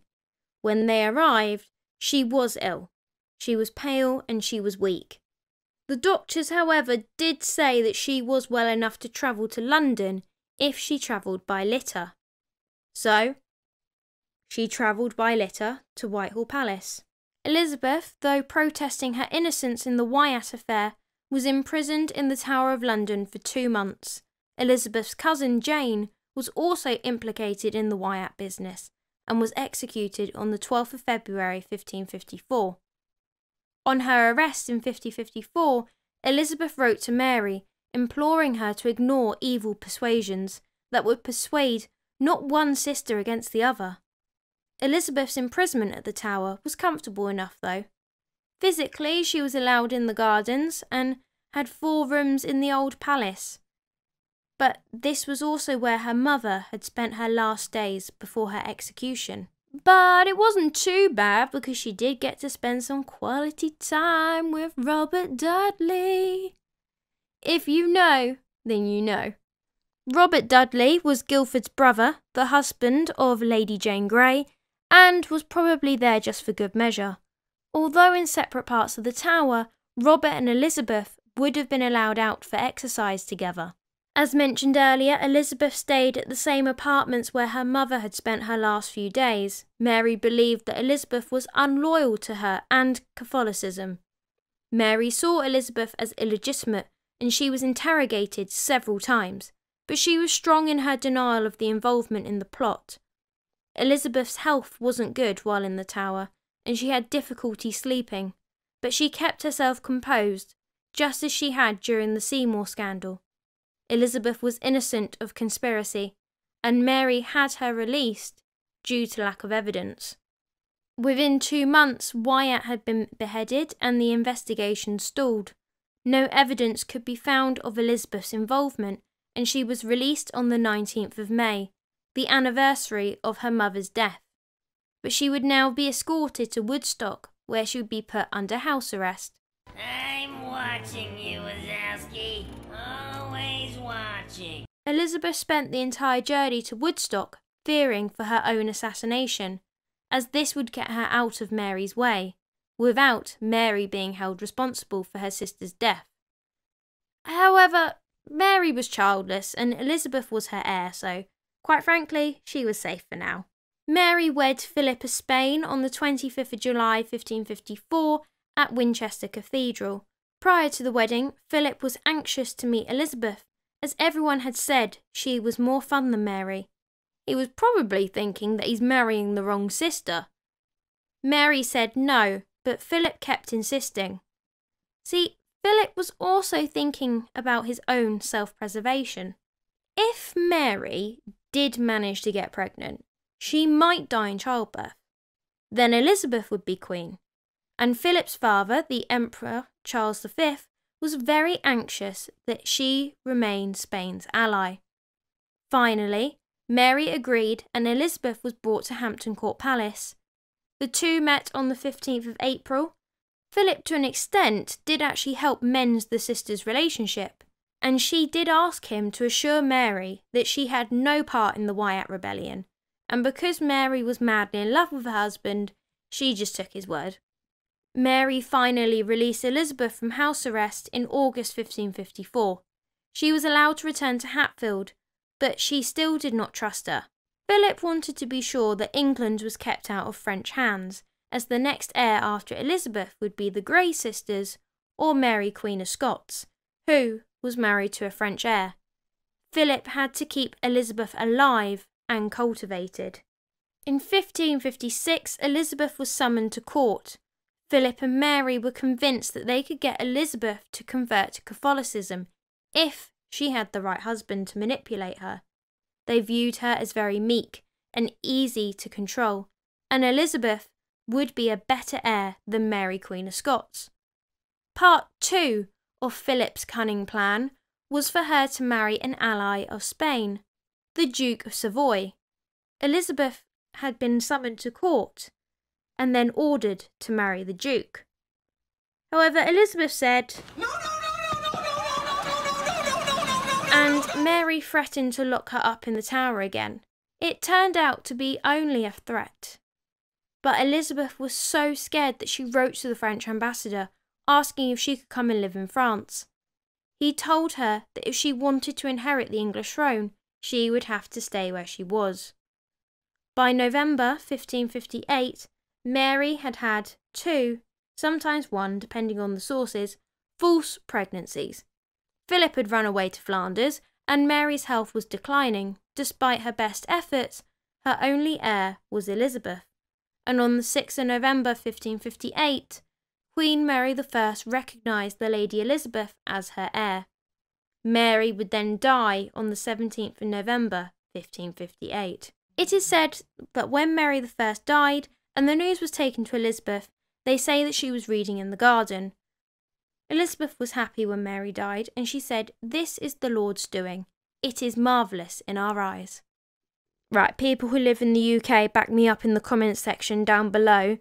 She could not have been in the garden. I'm sorry, I do not buy that. Who sits in the garden in November in the UK? If you have ever lived in the UK during November, unless you are drinking, you do not sit in the garden because it is freezing. And you are not telling me that she had a ski jacket. Okay, she might have had some furs, but I doubt that was keeping her warm enough in a garden in November. I don't buy it. When Mary died, she left Elizabeth a will. She asked Elizabeth to become a Catholic, for the Spanish jewels to be returned to Philip, and Mary asked to be buried with her mother Catherine of Aragon, all of which Elizabeth didn't do. Elizabeth had a strong respect for the rights of kings and queens, even when they were enemies. Elizabeth didn't go to her sister's funeral, but she did make sure that Mary had a regal Catholic send-off. She didn't want to encourage disrespect for royalty. Elizabeth was clever. Her supporters were Protestants who hated flashy clothes, so during Mary's reign, Elizabeth wore black and white to please them. Mary was angry as she wanted her sister to wear rich materials and jewels. Elizabeth did as her sister wished, but only once Mary was dead, and Elizabeth herself was queen. Elizabeth became queen at the age of 25, the same age that another Elizabeth became queen. Right, not being funny, but I'll be proper miffed if we ever have a Queen Elizabeth III and she doesn't become queen at 25. Completely broke the pattern. Elizabeth's sister Mary had been queen until her death on the 17th of November 1558. Mary had reluctantly put Elizabeth as her heir as she was unable to conceive a child with her absent husband. Mary was a Catholic and was adamant that her subjects should be too, despite being told for the last 20 years or so that they were Protestants. As a result, England was a divided kingdom, thanks to Mary and the humiliating loss in Calais in January, which had knocked the confidence in England's military power and international reputation. When Queen Mary I died, their Catholic heir was Queen Mary I of Scotland, but she was married to a French prince, which is why the English Mary kept Elizabeth as her heir, because apparently for Mary being French was worse than being a Protestant. Mary Queen of Scots' father-in-law, King Henry II of France, announced that Mary Stuart was the rightful Queen of England, not Elizabeth. However, this came at a bad time for the French, as a preacher called John Knox was leading a Protestant revolution in Scotland. Elizabeth didn't like John, but if it made things easier for her, then by all means. Knox and his sermons were turning Scottish nobles anti-French, and anti-Catholic. In fact, the Scots wanted Elizabeth's help to fight the French, but Elizabeth had learnt two key lessons in her turbulent upbringing: say nothing or lie. She said nothing, but secretly, she sent money to help the Scots. On Christmas Day, Elizabeth went to church and saw Bishop Carlisle raise the hoist of communion bread high for all to see. This was the Catholic way, so Elizabeth shouted, "Lower that vessel at once!" In spite, the bishop raised it higher, so Elizabeth stormed out in an outrage. Because of this, Elizabeth struggled to find a bishop to crown her at her coronation. In the end, Bishop Carlisle agreed to coronate her. Also, fun fact, Elizabeth had asked her favourite astrologer, Dr. John Dee, to tell her the most favourable date for her coronation. He told her it was the 15th of January 1559. So, Elizabeth got coronated at Westminster Abbey on the 15th of January 1559. Her right to rule never really went unchallenged. Protestants couldn't cope with a female ruler, and Catholics viewed her as illegitimate. Elizabeth, like her sister, was very good at PR and had the Tudor rose embroidered into her coronation gown to show that she is the embodiment of a true Tudor. The City of London was alive for her coronation. Elizabeth had always been popular, and pageants had been put on in London for her honour. The citizens of London and crowds formed at Westminster Abbey to watch her leave her litter and enter the Abbey. The Countess of Lennox, Lady Margaret Douglas, was nearly knocked over in the crush as she carried the Queen's train. The Archbishop held the crown high over Elizabeth's head and pronounced her Queen of England. For the first time ever, the coronation oath is read from an English Bible. A cheerful Queen, in full regalia, carrying the sceptre and orb, chats to members of the congregation outside the Abbey. Elizabeth's coronation was a huge success. She enjoyed being out and about among the people, and they adored her. The only trouble was she caught a bad cold and had to stay in bed for a few days afterwards. It's funny because it's true. In February, Elizabeth passes the Act of Uniformity, which is sometimes known as the Elizabethan settlement. Through this, she was trying to offer religious compromise, re-establishing the monarch as the head of the Church of England, but retaining the Catholic rituals in hopes of clearing up the mess that her sister had made in her short reign. Those who refused to attend Church of England services were forced to pay a fine of £1 a week for not attending church on Sundays or holy days. In 1559, Elizabeth turned down at least 4 proposals. Seeing as she was known as the Virgin Queen and never got married, I can imagine her response was like this. No. The first proposal was from her brother-in-law, Philip. He wrote to her by letter and reminded Elizabeth of how supportive he had been while Mary was queen and how it was he that got her out of prison. He really just wanted to keep his hold in England, and Elizabeth was not impressed. She turned him down.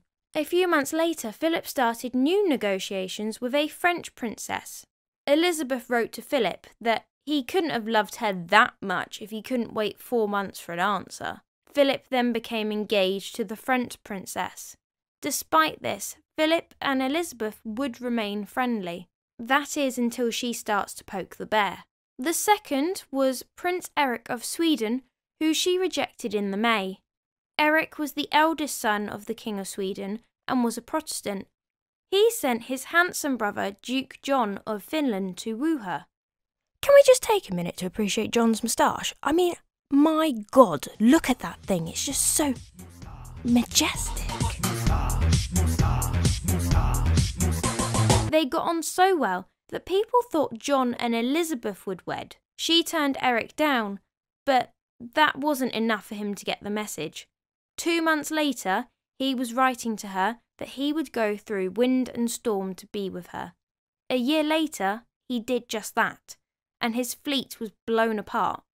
He had to turn back. Still, he wouldn't give up. In the end, Elizabeth said no to him 4 times. Then there was the King of Denmark, and his envoy had a pretty good idea. Don't worry, Mr. B. I have a cunning plan to solve the problem. He pranced around the court wearing a velvet doublet with a pierced heart on it. It didn't do him or his master any favours with Elizabeth. Not a great plan. And finally, Archduke Charles of Austria. Charles was the main contender, even if there was a bit of confusion. Charles was a relative of Philip II of Spain, Elizabeth's ex-brother-in-law, who was also trying for her hand, so the ambassador has to be wingman for both. In the end, the imperial ambassador pushed forward Charles. Elizabeth kept the Archduke Charles on a string for ages. One night, when the imperial ambassador was about to give up hope, he met the Queen in her barge on the river. The 2 barges drew alongside. Elizabeth invited him aboard. She played the lute to him and let him think that Charles was in with a chance. He wasn't really. In the summer of 1560, Elizabeth I had a problem. The Protestant lords that supported John Knox, the guy that Elizabeth was secretly funding, well, he was losing popularity, and there was the constant threat that France would aid the Scottish Catholics. To make matters worse, Mary, Queen of Scots, was calling herself the Queen of England. The cheek, the nerve, the gall, the audacity and the gumption. Mary was also using England's crest on her coat of arms. Elizabeth sent William Cecil to Scotland to ease tensions and to get the Scottish to sign the Treaty of Edinburgh, which stated that Mary, Queen of Scots, and her husband, the King of France, recognise Elizabeth as the rightful Queen of England, and that Queen Mary will stop using the English crest in her coats of arms. The treaty was signed by proxy in Scotland, but the monarchs in France refused to ratify the treaty. This would only be the beginning of the clash between queens. On the 8th of September, Amy Dudley, the wife of Sir Robert, died after falling down some stairs. Now, Amy's death is really mysterious and it's actually worthy of an episode all on its own, as it really does have the makings of a true murder mystery. So for now, I'm just going to summarise what happens and we can dig into the meat of these bones later. The TLDR, Elizabeth and Robert's affections for each other have always been obvious, and some thought the Queen might have been involved. As a result, Robert was now out of favour until it was ruled that Amy's death was accidental. But what it did mean was that any chance that the two had of getting together was now out of the question, thanks to the dark cloud created by Amy's mysterious death. Elizabeth would never go on to have children, and Mary, Queen of Scots, was indeed an heir to the English throne, but she wasn't the only one. The surviving Grey sisters, Catherine and Mary, had been at court under the monarch's watchful eye since their sister Jane usurped the throne for 13 days in 1553. Check out my other video on their sister Jane for more info. As Tudor princesses, it was illegal for them to marry without the consent of the monarch, in case they, the monarch, wanted to arrange political matches, which I'm sure Elizabeth had planned for the sisters. See, the thing is, Lady Catherine Grey had asked Elizabeth's predecessor Mary for permission to marry. Well, Mary was queen, and she had consented, but Mary never got round to signing the paperwork before she died. Lady Catherine Grey married Edward Seymour, Lord Hertford, nicknamed Ned, and I'm going to refer to him as Ned to avoid confusion. So they got married in secret in December 1560. Their sole eyewitness died in March 1561, which meant that Catherine was in real trouble when she became pregnant in the same year. Catherine, now Lady Hertford, concealed the marriage from everyone for months, even after she became pregnant. She knew that due to Mary's death, she had committed treason, and now in her 8th month of pregnancy in July 1561, she was desperately running out of time. Desperate, Catherine confided in Bess of Hardwicke, hoping she might help her with her case with the Queen. Bess refused to listen to Catherine and berated her for implicating herself. Catherine then went to Robert Dudley, who was kind of family if you squint and tilt your head, because his brother Guildford was married to Catherine's sister Jane. Visiting Robert's bedroom in the middle of the night, she explained her dilemma. As Dudley's room adjoined the Queen's chambers, he was afraid that they might be overheard, or that he might be caught with a visibly pregnant woman at his bedside, and he tried to get rid of Catherine as soon as he could. The next day, he told Elizabeth everything he knew regarding Catherine and her pregnancy. Catherine was then forced to reveal to her cousin, Queen Elizabeth, that she had secretly married Ned Seymour, Earl of Hertford, and that she was carrying his child. Ned had been sent abroad on a diplomatic mission by Elizabeth, and the heavily pregnant Catherine was left with no options. She was alone, and she must have been terrified. But she could no longer keep her marriage hidden. Catherine was sent to the Tower of London on the 5th of September, along with Ned, where Catherine then gave birth to their son, who they also called Edward, on the 21st of September. The baby was christened in the Tower on the 25th, and Elizabeth declared the marriage and the baby illegitimate, as they had no proof that they were even married, and therefore the baby was born out of wedlock as far as Elizabeth was concerned. The baby Edward was problematic, as from a certain point of view it could be seen as an attempt for the throne. After all, Catherine had a claim, and she had now continued the line with a male heir. Declaring the child as illegitimate was the most practical thing Elizabeth could have done for her own safety. And as Elizabeth dealt with one treacherous heir, another one returns to Scotland. Mary's husband died, and she is sent back to Scotland.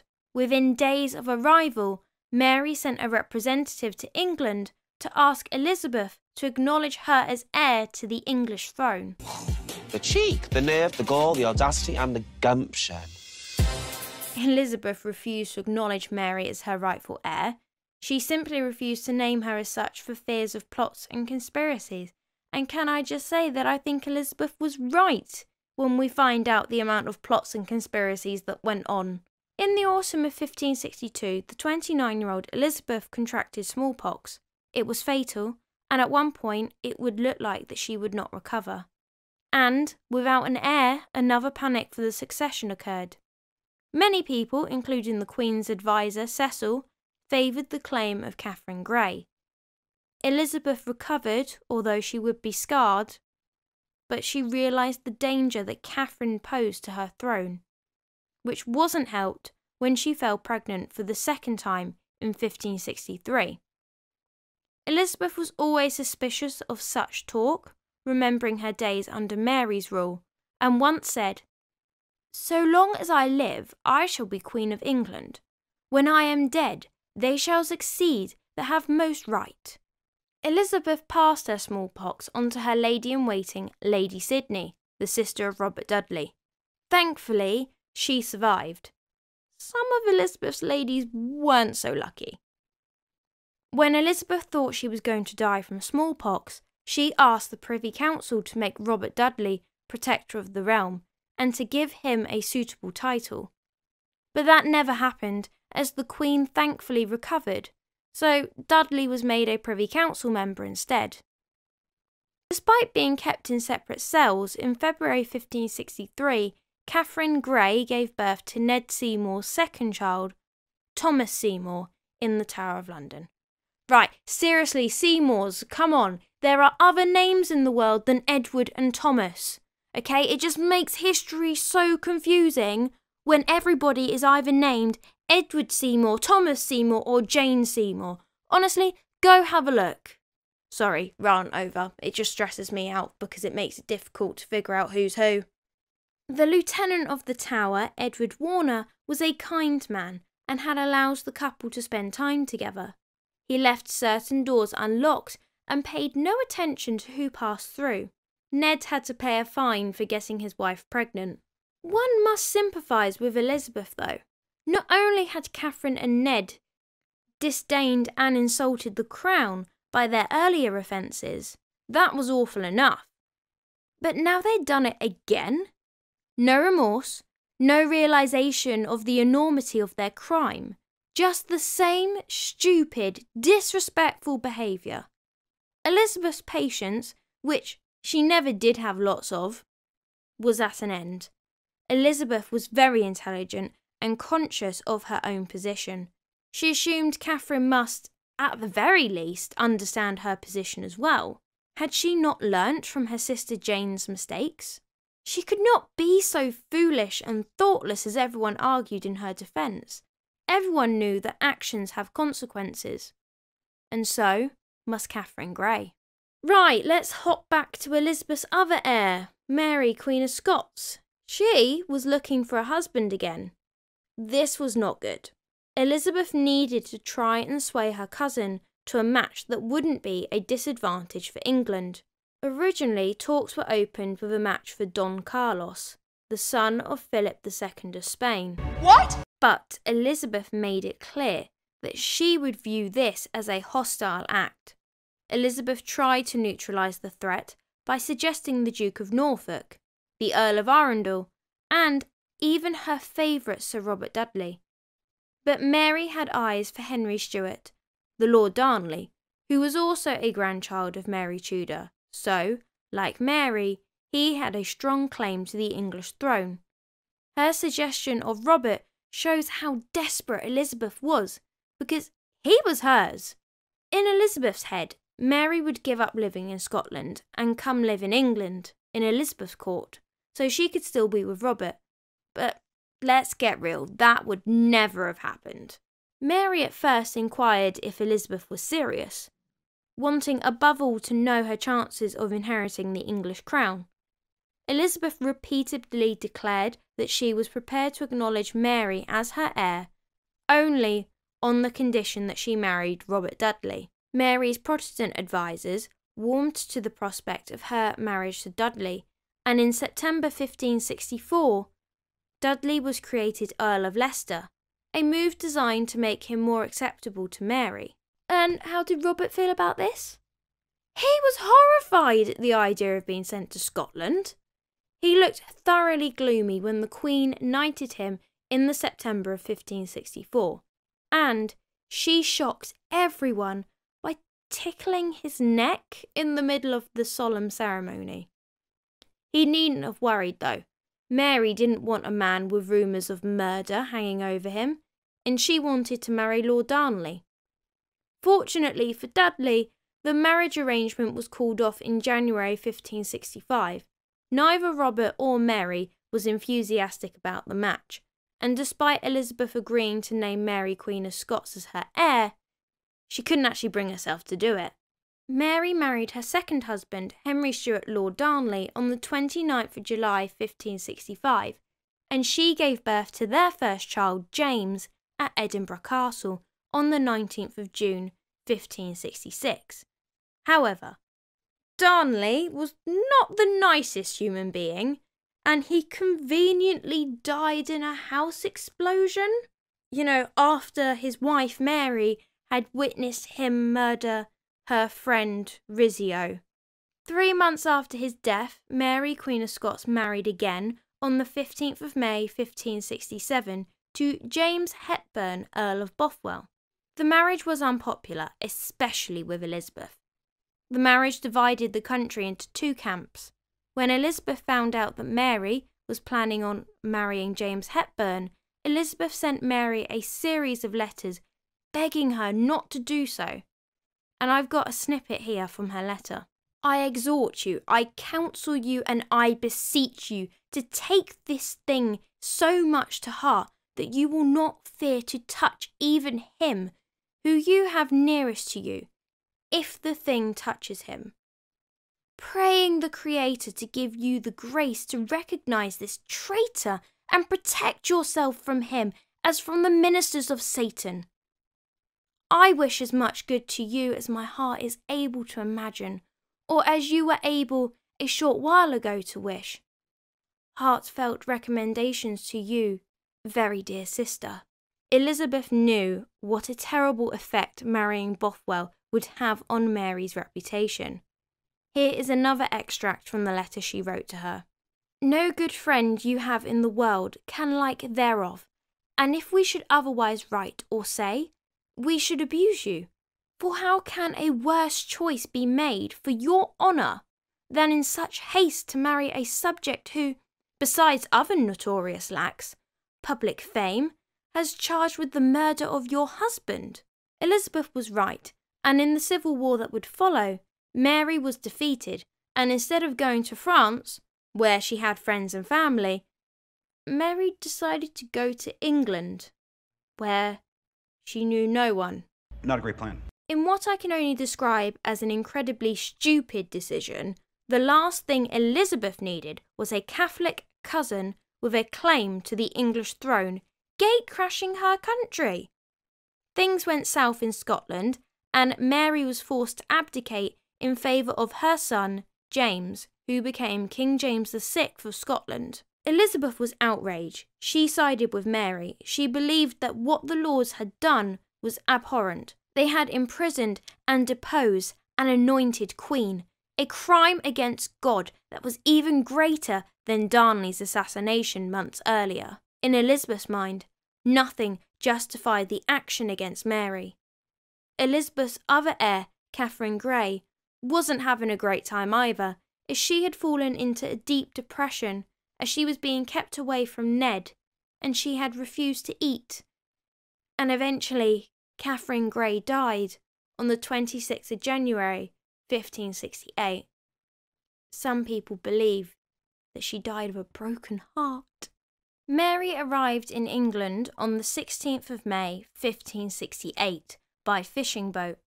When Mary arrived, Elizabeth was torn. On one hand, she supported Mary's right as monarch to the Scottish throne, and found it hard to support those that would like to keep Mary off the throne. But she was also aware that the Earl of Moray, who was currently regent in Scotland, was supportive of English Protestant interests, and Mary's restoration would destroy all of that. Rather surprisingly, Elizabeth was all for helping Mary at first. Maybe it was to get rid of her, maybe not. One of Elizabeth's core beliefs was that kings and queens were sent by God to rule their subjects, and that subjects had no right to kick them out. Elizabeth's counsellors didn't agree. They thought Mary was guilty of murdering her second husband, and that Elizabeth should hand her cousin over to Mary's half-brother, Lord James Moray, who was ruling Scotland with a Protestant coalition. An inquiry was held, but it ultimately proved nothing, so Mary was shut up in Tutbury Castle as a prisoner of the Queen. Elizabeth had spent the majority of her reign avoiding marriage proposals and putting out the flames of family members declaring their right as heir. One of her cousins, Catherine Grey, would die before she had the chance, and her other cousin, Mary Queen of Scots, was becoming more problematic, forever demanding to be named heir. Mary had escaped to England instead of France, and she was now a beacon of hope for the Catholics that lived in England. As a result, Elizabeth faced several plots and rebellions in her reign, and the first one we're going to look at is the Northern Earls Rebellion in early 1569. So when looking at these plots, what I'm going to do is I'm going to break it down into two sections, the plot and then Elizabeth's actions, and then I'm just going to talk a little bit more about it in general afterwards. Okay, so the plot. The Catholic Earls of Northumberland and Westmoreland hatched a plan to get Mary Queen of Scots out of imprisonment and onto the throne. They gathered an army of 6,000 soldiers in their attempt to return England to Catholicism. Elizabeth's actions. Elizabeth got wind of the plan and sent a huge army to crush the rebellion. Elizabeth put 800 rebels to death, and the two earls fled to Scotland. When the rebellion failed, the Pope got all excited about the prospect of potentially having a Catholic queen again, and excommunicated Elizabeth in 1570 to encourage more Catholics to rebel. The papal bull in 1570 specifically released Elizabeth's subjects from their allegiance to her, basically saying that she is not your queen and you can rebel. Also, in his bull of excommunication, Pope Pius V declared that Elizabeth should be deprived of her pretended title to the kingdom.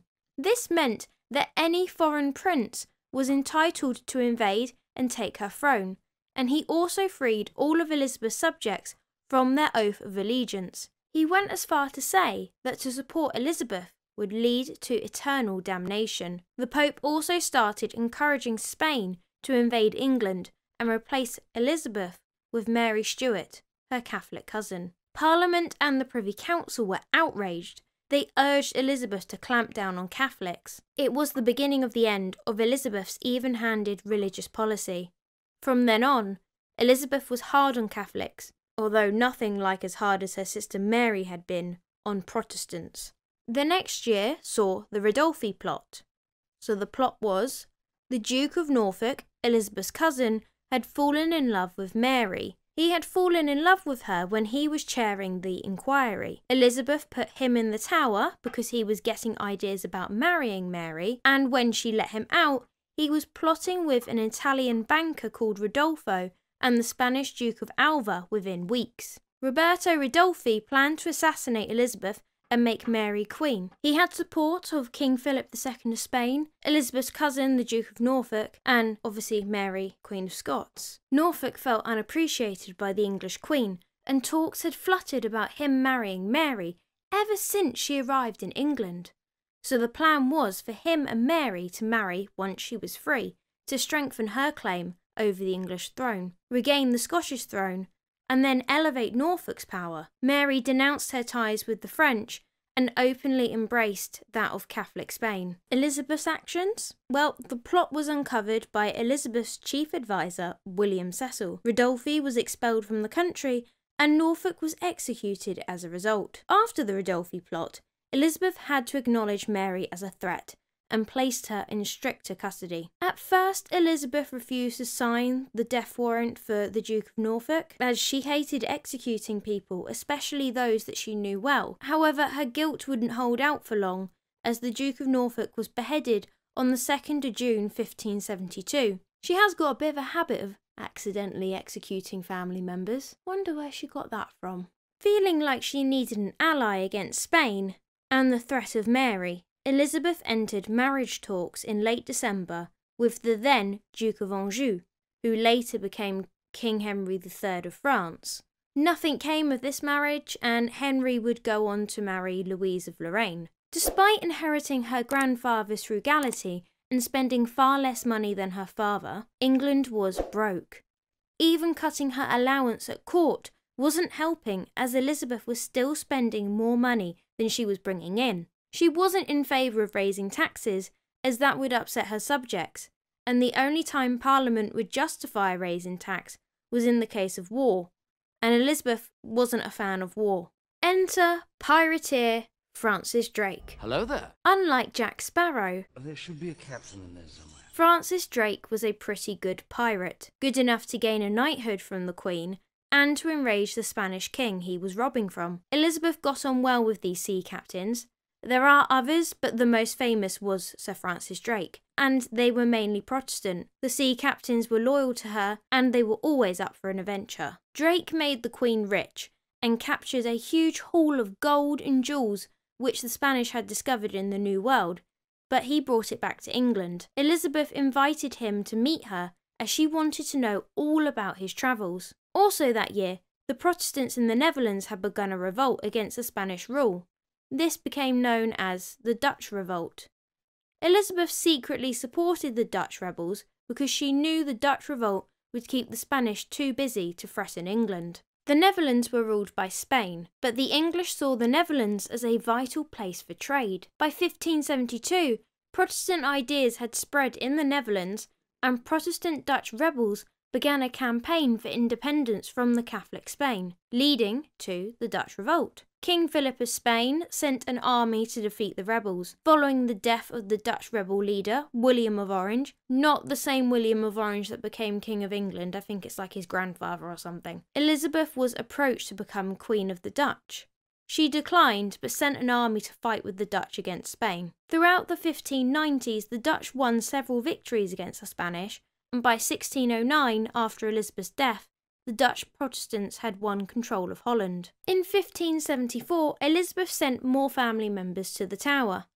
Margaret Douglas requested to take her surviving son up north to visit Scotland. On their journey north, mother and son stayed with Bess of Hardwicke, and it was here where Charles, Margaret Douglas's son, would meet and fall in love with his future wife, Elizabeth Cavendish, who produced Arbella Stuart, another family member with a claim to her throne. The marriage and child were arranged secretly by both Margaret Douglas and Bess of Hardwicke. Having none of this, Elizabeth demanded that both women come to London. Upon their arrival, Elizabeth sent both Margaret Douglas and Bess of Hardwicke to the Tower. This time in the Tower, Margaret frequently wrote to Mary Queen of Scots and sent her a gift of lace made from her own white hairs. Gross. The year after Elizabeth's favourite, Robert Dudley, threw a 19-day pageant at Kenilworth Castle to persuade Elizabeth to marry him. She couldn't realistically say yes, no matter what her heart might have felt, and at which point Dudley moved on, and he would marry Elizabeth's relative, Lettice Knowles, on the 21st of September 1578, much to her annoyance. Elizabeth's favourite pirate begins his voyage around the world in 1577, and he wouldn't return until 1580. Elizabeth went into business with Drake and invested lots of money in his latest expedition to the New World. Walsingham, Robert Dudley, and Sir Christopher Hatton were also investors, and Drake set off around the world. Elizabeth also opened up trade between England and the Barbary states, which was namely Morocco as well as the Ottoman Empire, in 1578, as another move to spite the Spanish. By the November of 1578, King Philip of Spain was getting rather annoyed at Elizabeth and her sea captains, so she realised it might be a good idea to get herself an ally, maybe a French prince. Elizabeth had initially begun talks with the Duke of Anjou back in 1571. However, he was now married and the King of France, so she looked to his younger brother, Francis, the Duke of Anjou, and Alençon. He was available, and in 1578 he sent over his smooth-talking courtier to suck up to Elizabeth, Jean de Simière. Jean de Simière was a dodgy character. He had just murdered his brother, but he was a real charmer, and he soon had the whole court talking about how close he was with Elizabeth. Not everyone was against Simière, despite the murder. William Cecil, Elizabeth's chief counsellor, who was now Lord Burleigh, was very keen on a French marriage and an heir who would see off Mary Queen of Scots. Robert Dudley, Earl of Leicester, on the other hand, was very gloomy at the thought of the Queen marrying. The Duke of Anjou was in fact the only one of Elizabeth's foreign suitors to court her in person. He was 24 and Elizabeth was 46. Despite the age gap, the two soon became very close. Elizabeth dubbed him her frog.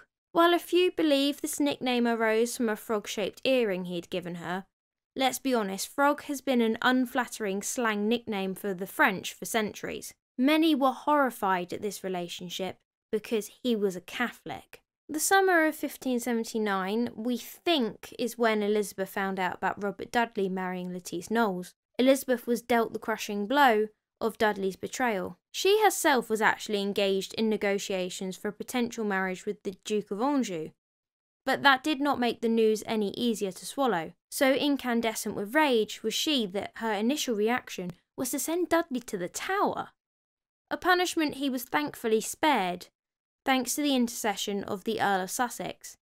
Nevertheless, he retired from court in disgrace, leaving his new wife Lettice to bear the brunt of the Queen's fury. Elizabeth was furious, and her counsellors pointed out that it wasn't actually against the law for an unmarried man to marry. Leicester was saved from the Tower, although he was told to stay at home for a bit, and when Lettice Dudley showed up at court in her best gear, Elizabeth boxed her ears and said, "As but one sun lights the east, I will have but one queen in England." She never had a good word to say for Lettice, and called her the she-wolf. Over the course of the next decade, the Queen would react poorly towards any hint of the couple's closeness, and it does seem that despite the pressure of royal displeasure, the couple were happily married. Spurred on by her heartbreak, Elizabeth made a big play for Francis. The first step was to see him in person. Usually princes and dukes refused point blank to come to England to be looked at like prize ponies, but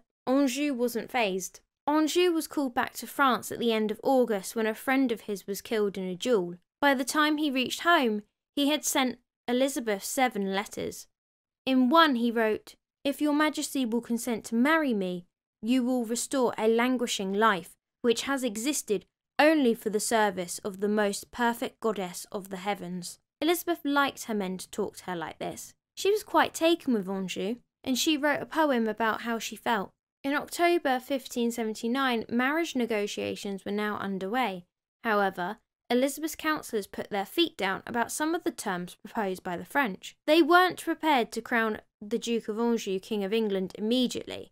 He'd have to wait until after the coronation, and they were not prepared to give him an income of £60,000 a year. Parliament also hated the idea of their queen marrying a Frenchman. The idea of a marriage to a Catholic Frenchman was even worse, and it was very unpopular with many of Elizabeth's Protestant subjects.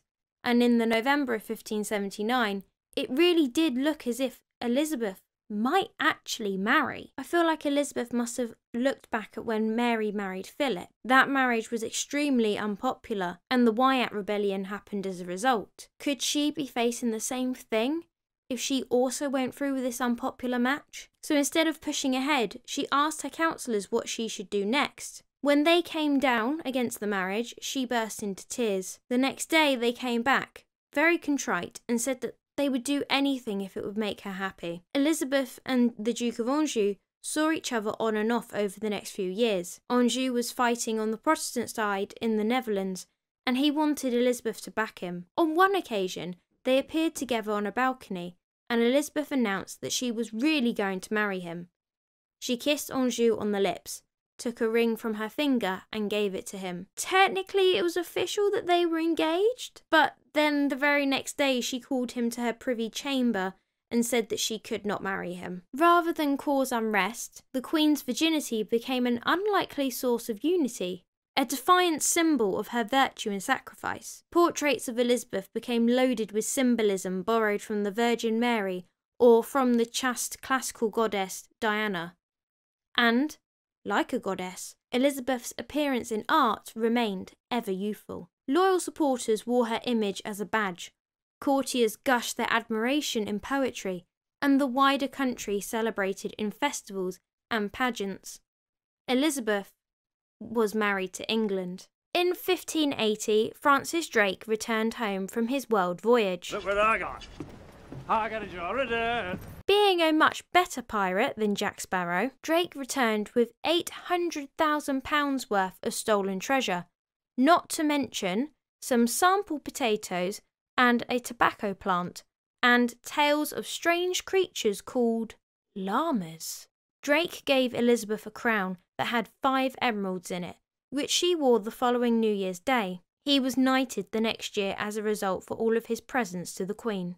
Elizabeth couldn't afford war with Philip, but she was determined to weaken his power by providing support in the Netherlands and get her pirates to rob his. Despite having changed her mind about her frog, the Duke of Anjou was still in England, and by December 1581, she wanted to get rid of him so badly that she paid him £10,000 just to get rid of him. I'm going to show you a picture now from the National Archives website showing you just how much that would roughly be in today's money. Robert Dudley was charged with escorting the Duke of Anjou to Holland. Elizabeth was nearly 50 by the time it was finally over with Anjou. There was now no question of her ever producing a baby. The person with the best claim to succeed her was Mary, Queen of Scots.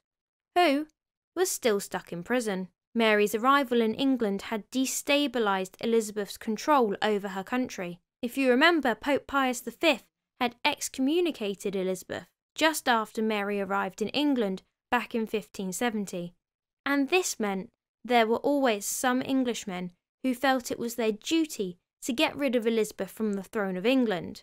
But now, the Pope went even further. He said, "There is no doubt that whoever sends that guilty woman out of the world with the pious intention of doing God's service not only does not sin, but gains merit." It was an open invitation to English Catholics to kill the Queen and put Mary on the throne. November 1583 saw the Throckmorton plot. The plot? A young Catholic man, Francis Throckmorton, organised a plan for a French army to invade England and replace Elizabeth with Mary, which was paid for by King Philip II of Spain and the Pope. Elizabeth's actions? Throckmorton was executed and Mary was moved to Tutbury Castle in Staffordshire, where she was held in isolation and was allowed no visitors.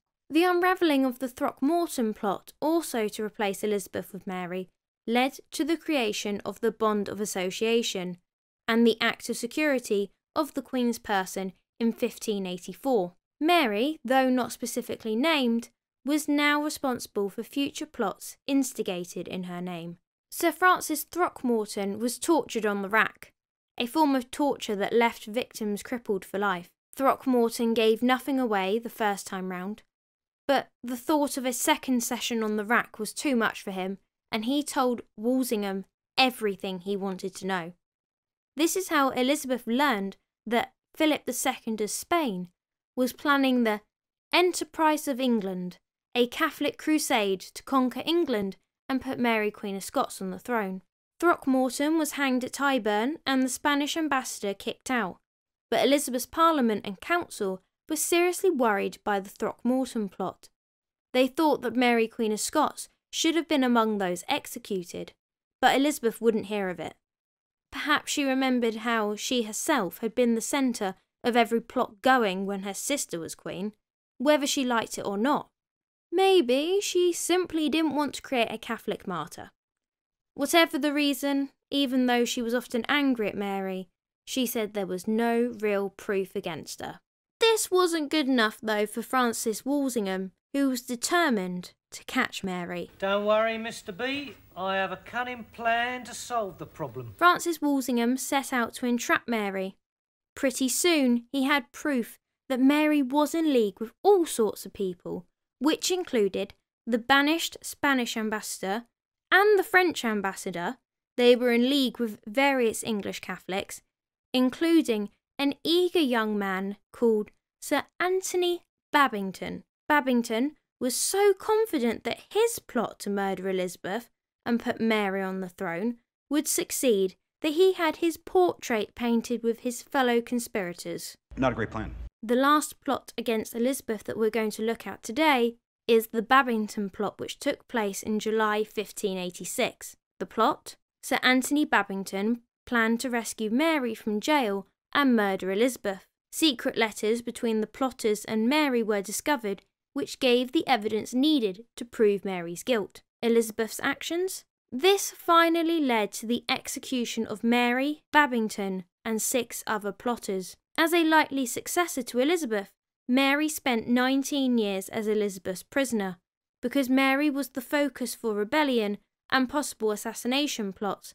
such as the Babington plot. Mary was also a temptation for potential invaders, such as Philip II of Spain. In a letter to Mary in 1586, Elizabeth wrote, "You had planned to take my life and ruin my kingdom. I never proceeded so harshly against you." Walsingham uncovered this plot by Anthony Babington. Mary's correspondence was under surveillance. Mary had addressed the letter to Babington, apparently endorsing the plot. Sir Francis Walsingham sent spies to Mary's prison, pretending to be her servants. When Mary sent a letter to Anthony Babington, the servants took it to Walsingham first. Mary tried writing in code, but she sent Babington the code, which meant that Walsingham had a copy. This would be the final plot to put Mary on the throne and would ultimately be her downfall. Thanks to the incredible spy work of Walsingham, Mary was moved to Fotheringhay Castle in North Hampshire in October 1586, where she was tried for treason. Elizabeth was banking on Mary pleading guilty and begging for forgiveness, which would allow Elizabeth to pardon her cousin and in turn save her life. But Mary refused the right of commissioners to try her. She argued against the legality of the trial and maintains that, as a foreign anointed queen, she had never been an English subject and thus could not be convicted of treason. Don't you just love loopholes? Shame it didn't work though. Mary was found guilty, having compassed and imagined the hurt, death and destruction of the royal person. Despite unrelenting pressure from Parliament and her councillors to carry out Mary's sentence, Elizabeth hesitated to order the execution. In her eyes, Mary remained a legitimate sovereign, and she was concerned that killing her would set a dangerous precedent. Although I would argue that she wasn't, as she was forced to abdicate. Mary was put on trial, and it was clear that she had been plotting against Elizabeth. The only card she had to play was that no court in England had the right to try the Queen of another country. In English law, every man had the right to be tried by his equals. This meant that if you were an earl or a duke on trial, you had the right to a jury of earls and dukes. They were your peers, and this is where the word peer, meaning lord, comes from. This tradition also meant that a monarch could never be tried because 1. He didn't owe any loyalty to anyone else, so he couldn't commit treason, and 2. He had no peers who could judge him. Although unfortunately, King Charles I wasn't so lucky on that first one. Despite the law, Mary was tried by a court full of English peers and councillors. She was found guilty and sentenced to death. The councillors were determined to have Mary's head.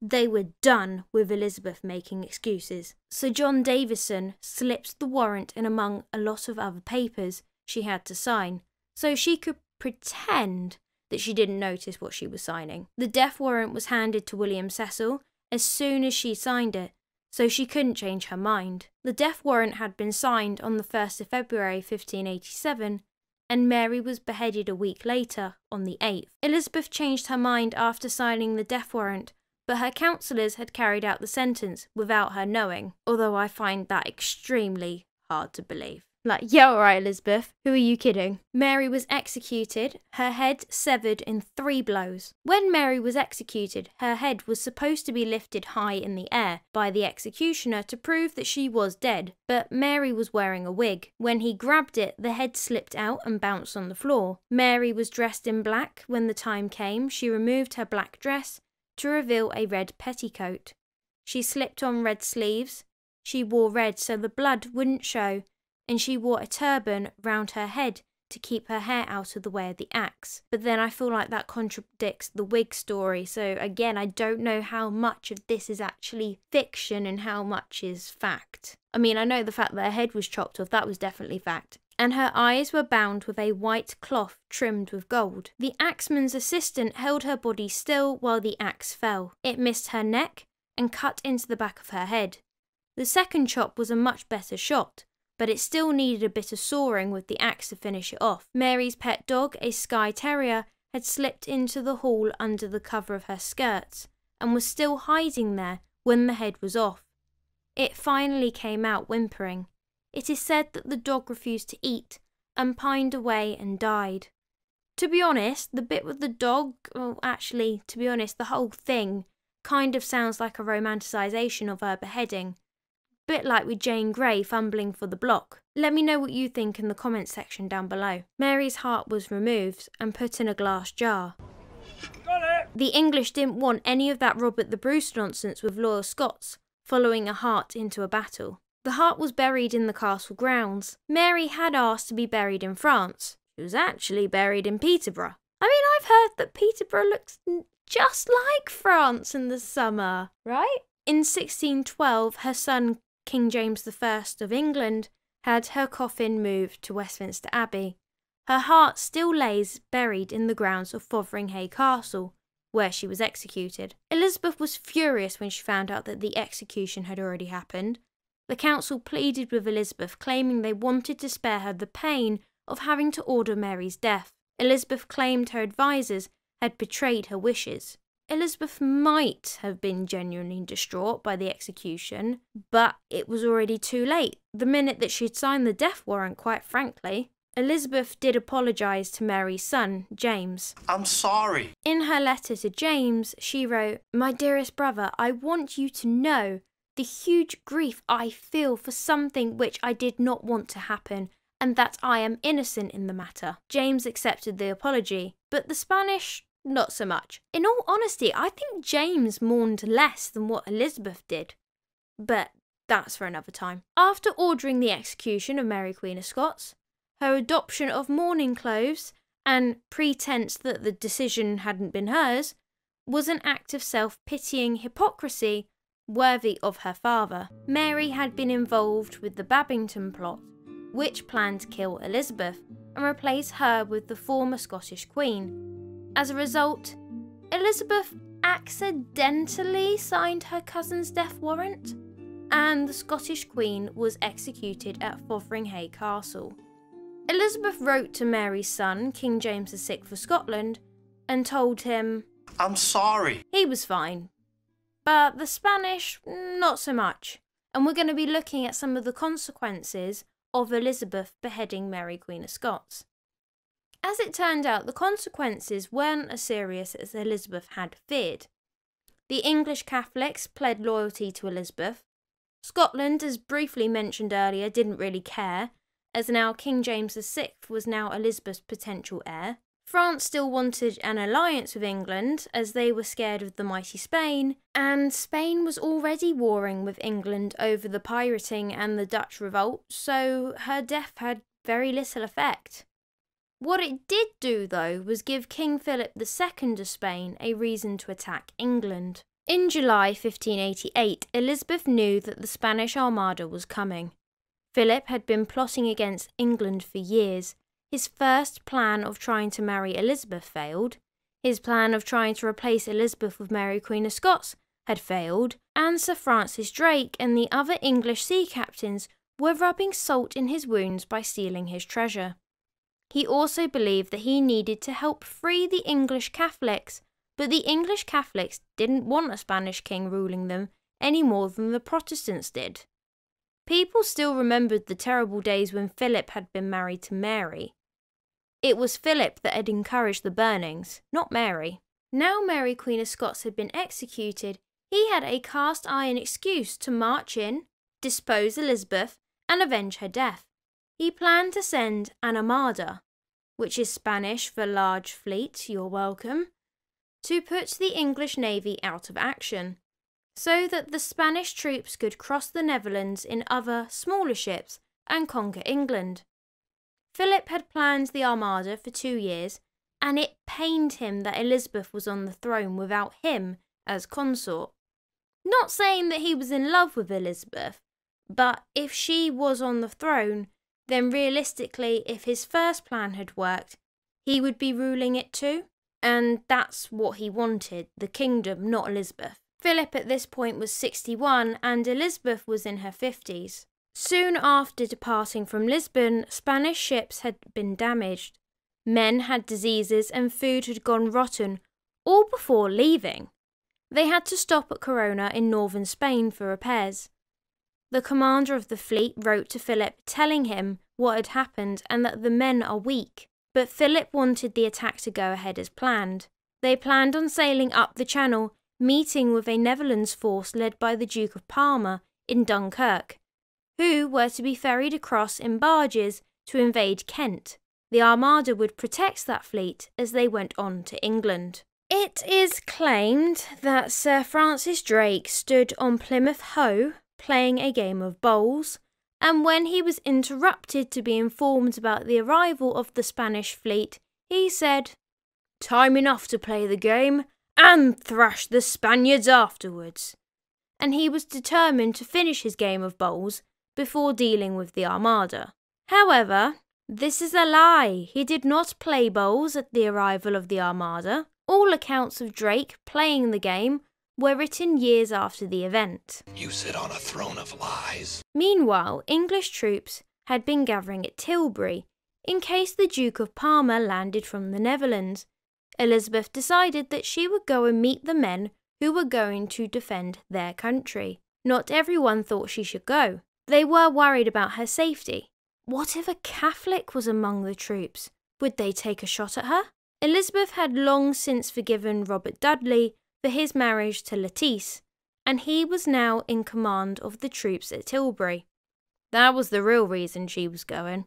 The Spaniards now had to make it up the channel. Some of their ships crashed into each other, and an explosion lost them 2 ships. The navy intercepted the Armada in the channel, and Drake took one of the Spanish ships, the Rosario.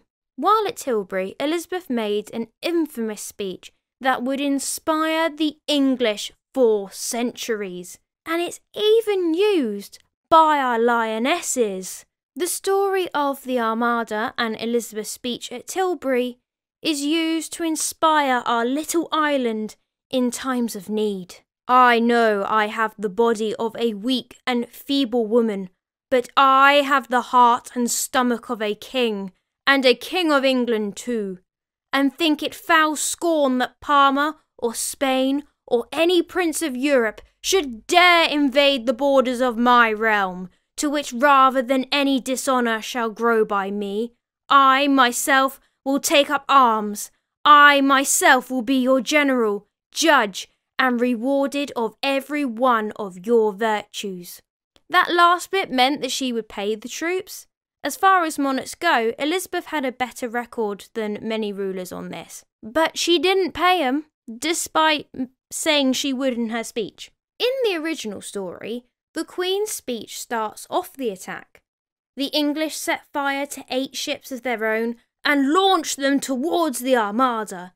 In a panic, they cut rank, and some ships collided. Then the wind drove the ships northward and then sailed. But yeah, Elizabeth actually made her speech 11 days after the fire ships, and after the Armada had been won. The men also were sent home as the Queen couldn't afford to pay their wages. They never actually got a chance to fight as the bad weather destroyed most of the Armada and the Spanish retreated.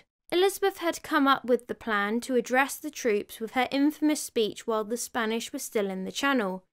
Yet by the time she arrived at Tilbury, the Armada were already staring defeat in the face. 11 days earlier, English fire ships had attacked the Spanish fleet while it was waiting off France for its rendezvous with Parma's army. These burning vessels caused the Spanish to panic. So, when Elizabeth uttered her famous words at Tilbury, what was left of the Armada was on its way home, running up around Scotland and Ireland to get back to Spain, so basically just doing a loop of the UK to turn round. The sources don't even mention the famous heart and stomach of a king line until more than 3 decades after the event. It was first introduced by a Protestant chaplain who had been at Tilbury, although it does kind of sound like something that Elizabeth would say. Gales prevented the capture of the Spanish ships, which were driven north, and they limped home round the north of Scotland.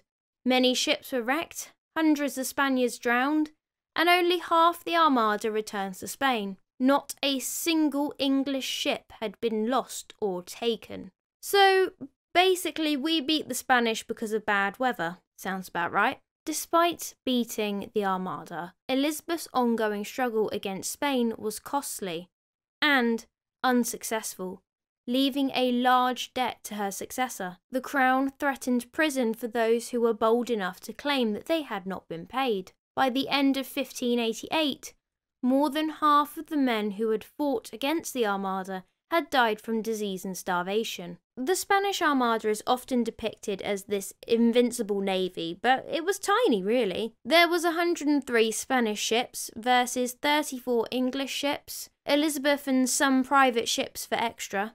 The Norman invasion fleet of 1066 and the French force that crossed the Channel and sunk the Mary Rose in 1545 had more ships than the Armada. Here in England, we see the Armada story as a great underdog story, a victory against the evil Spain. But the Spanish never really saw the Armada as a significant setback. Elizabeth was too poor to pay those who had fought for their country, and the English Admiral Lord Howard wrote, "The sailors cry out for money, and know not when they are paid. I have given them my word and honour that I will see them paid. If I had not done so, they would have run away from Plymouth in their thousands." So what were the consequences of the Spanish Armada? Well, the defeat did not harm Philip's control over his empire, which continued to grow after his death in 1598, and Spain would remain a dominant superpower for a further 100 years.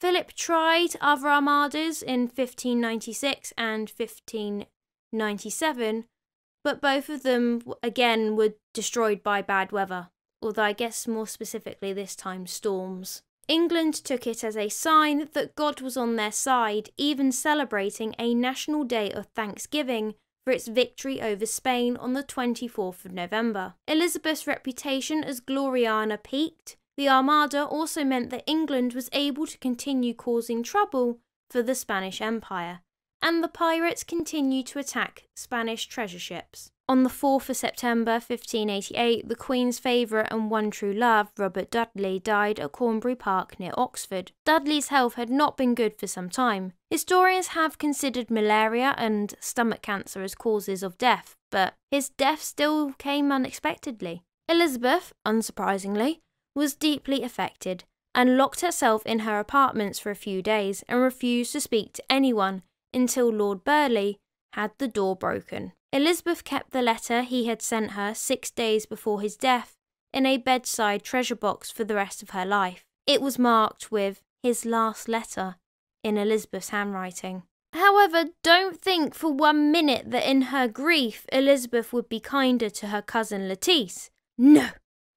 Her grief did not make her any more sympathetic to poor Lettice, Robert Dudley's widow.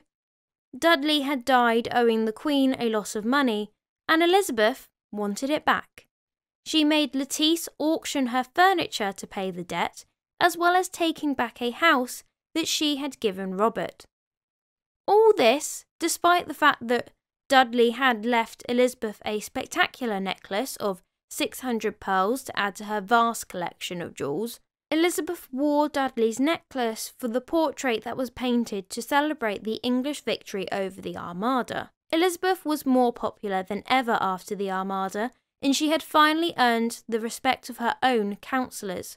Lord Burleigh declared, "She is the wisest woman that ever was, for she understands the interests and dispositions of all the princes in her time, and is so perfect in the knowledge of her own realm that no counsellor she has can tell her anything she does not know before. Even the new Pope was a fan. She is a great queen, and were she only a Catholic, she would be our dearly beloved daughter. Just look how well she governs.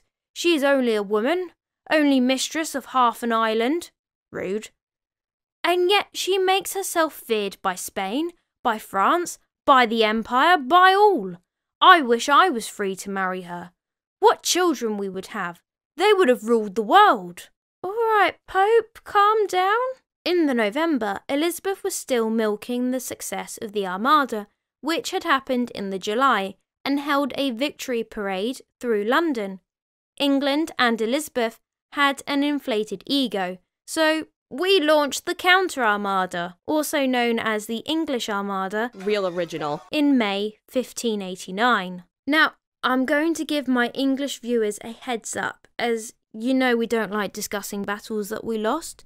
So, if you're English, I suggest skipping this section so you don't get triggered or end up having a stroke because you've learnt that we've actually did lose a battle. Sir Francis Drake led the counter-attack on Spain with the hopes of finishing the original Spanish Armada once and for all, and to invade Portugal, which was under Spanish rule, and put a Portuguese king on the throne. But the counter-armada failed. The counter-armada suffered twice as much as the Spanish did in the original Armada. The victory of the counter-armada was not as important to Philip as the victory of the original Armada was to England. The defeat of the Counter Armada was downplayed, a defeat our history wants to forget. Drake and his fleet were forced into making a stop at Corona for lack of provisions. A local woman, Maria Pitta, led a fierce resistance against the English navy. Still celebrated as a heroine in Corona, Pitta is said to have killed an English soldier herself, thereby inspiring the town to victory. 15,000 Englishmen and many of the 86 ships were lost. Elizabeth was getting old now, by Tudor standards anyway, and having witnessed the death of Robert Dudley in 1588, she would see the deaths of 2 other people that were close to her. The next one would be Blanche Perry, Elizabeth's royal servant right from the time Elizabeth was a child. She died blind on the 12th of February 1590, and the next death was on the 6th of April 1590. Elizabeth's spymaster, Sir Francis Walsingham, died. Walsingham had engineered the downfall of Mary Queen of Scots by providing evidence of her treason against Elizabeth. William Cecil Lord Burleigh was also getting on too. He wanted to retire, but Elizabeth wouldn't allow it. But she did allow him to sit down on a stool in her presence. Usually everyone had to stand or kneel when she was in the room. Although I was watching History After Dark the other day, and they were talking about Queen Elizabeth I. And I really like what Dr. Katrina Marchant said. And she's also got a YouTube channel called Reading the Past, which I highly recommend to anybody that loves history. Like, Dr. Kat's videos are chef's kiss. Like, I love her. I think she's really funny, and I really respect her work on YouTube as well. So please go support her, go subscribe, go watch her videos. But anyway, on History After Dark, she said that Elizabeth preferred to work her council to death rather than execute them, which I thought was quite funny because actually she's got a fair point there. It's funny because it's true. Point in case, Lord Burleigh. Elizabeth had banned her godson, Sir John Harrington, from court in 1585 for disgracing himself by making rude remarks to her ladies-in-waiting. However, he managed to win back her favour in 1591 by inventing a flushing toilet, which he called an Ajax. Elizabeth travelled to Kelston Hall to try his Ajax, and loved it so much she invited him back to London to install his invention in all of her palaces. As a result, Queen Elizabeth I was the first monarch in current Britain to have a flushing toilet. However, it would be another 200 years before the idea caught on. Prior to this, Tudor palaces and great houses had little rooms called jakes. Sorry to any viewers called Jake. The waste from the jakes weren't washed away, but instead fell into a pit. With hundreds of people living in a palace, these pits soon filled up. It was actually pretty disgusting. The pits had to be opened. They were then shoveled up and carted away. The smell would hang around for weeks. That's why Tudor monarchs had 3 or 4 palaces that they could move around to. Tudors used a communal damp rag for toilet paper, as it could be rinsed and reused. Gross. As always, I am presenting you highbrow history. On the 28th of January 1596, Sir Francis Drake lay dying. The West Indies legend has it that he ordered his magical drum back to England and swore he would return to his homeland. The drum was taken back to Plymouth, where it remains today, and the drum beats out its own warning when the country is in trouble. The drum is said to have rattled when Napoleon Bonaparte was brought to Plymouth after the Battle of Waterloo. It also sounded in 1914 when World War I started. The last time the drum sounded was during the Battle of Dunkirk in World War II. If you would like a video on Sir Francis Drake and his drum, then let me know in the comment section down below. On the 4th of August 1598, Elizabeth had finally worked her senior advisor, William Cecil, to death, and he passes his political mantle to his son, Robert Cecil. Robert Dudley at this point had been dead for several years, and the Queen was in need of a new favourite. Enter Robert Devereux. Hello there. Dudley's stepson and Letitia's son from her first marriage. In 1599, Robert Devereux was a Bit of a scoundrel, during a period of war, the 9 Years' War to be exact, he failed to defeat his Queen's Irish enemies and would instead make peace without her consent. And he went about knighting people, something he had no right nor power to do. The cheek, the nerve, the gall, the audacity and the gumption. This rightfully enraged Elizabeth. Robert Devereux was also the Earl of Essex, and his greatest failure as Lord Lieutenant is the same as lieutenant for the American viewers. It's spelt exactly the same, but it's just pronounced as lieutenant. I think lieutenant makes sense, and that's probably one of the few times I'll actually agree that the American way of doing it is probably better. But he was Lord Lieutenant, so when I say that, that's what I mean. Robert Devereux, the Earl of Essex's greatest failure as Lord Lieutenant of Ireland, a post which he talked himself into in 1599, was the 9 Years' War. The 9 Years' War was in its middle stages and no English commander had been successful. More military force was required to defeat the Irish chieftains led by Hugh O'Neill, the Earl of Tyrone, and supplied from Spain and Scotland. Lieutenant Devereux led the largest expeditionary force ever sent to Ireland, 16,000 troops, with orders to put an end to the rebellion. He departed London to the cheers of the Queen's subjects, and it was expected the rebellion would be crushed instantly. But the limits of the Crown's resources and of the Irish campaigning season dictated otherwise. Essex had declared to the Privy Council that he would confront O'Neill in Ulster. Instead, he led his army into southern Ireland, where he fought a series of inconclusive engagements, wasted his money, and dispersed his army into garrisons, while the Irish won 2 important battles in other parts of the country. Rather than face O'Neill in battle, Essex entered a truce that some considered humiliating to the Crown and to the detriment of English authority. The Queen herself told Robert that if she had wished to abandon Ireland, it would scarcely have been necessary to send him there.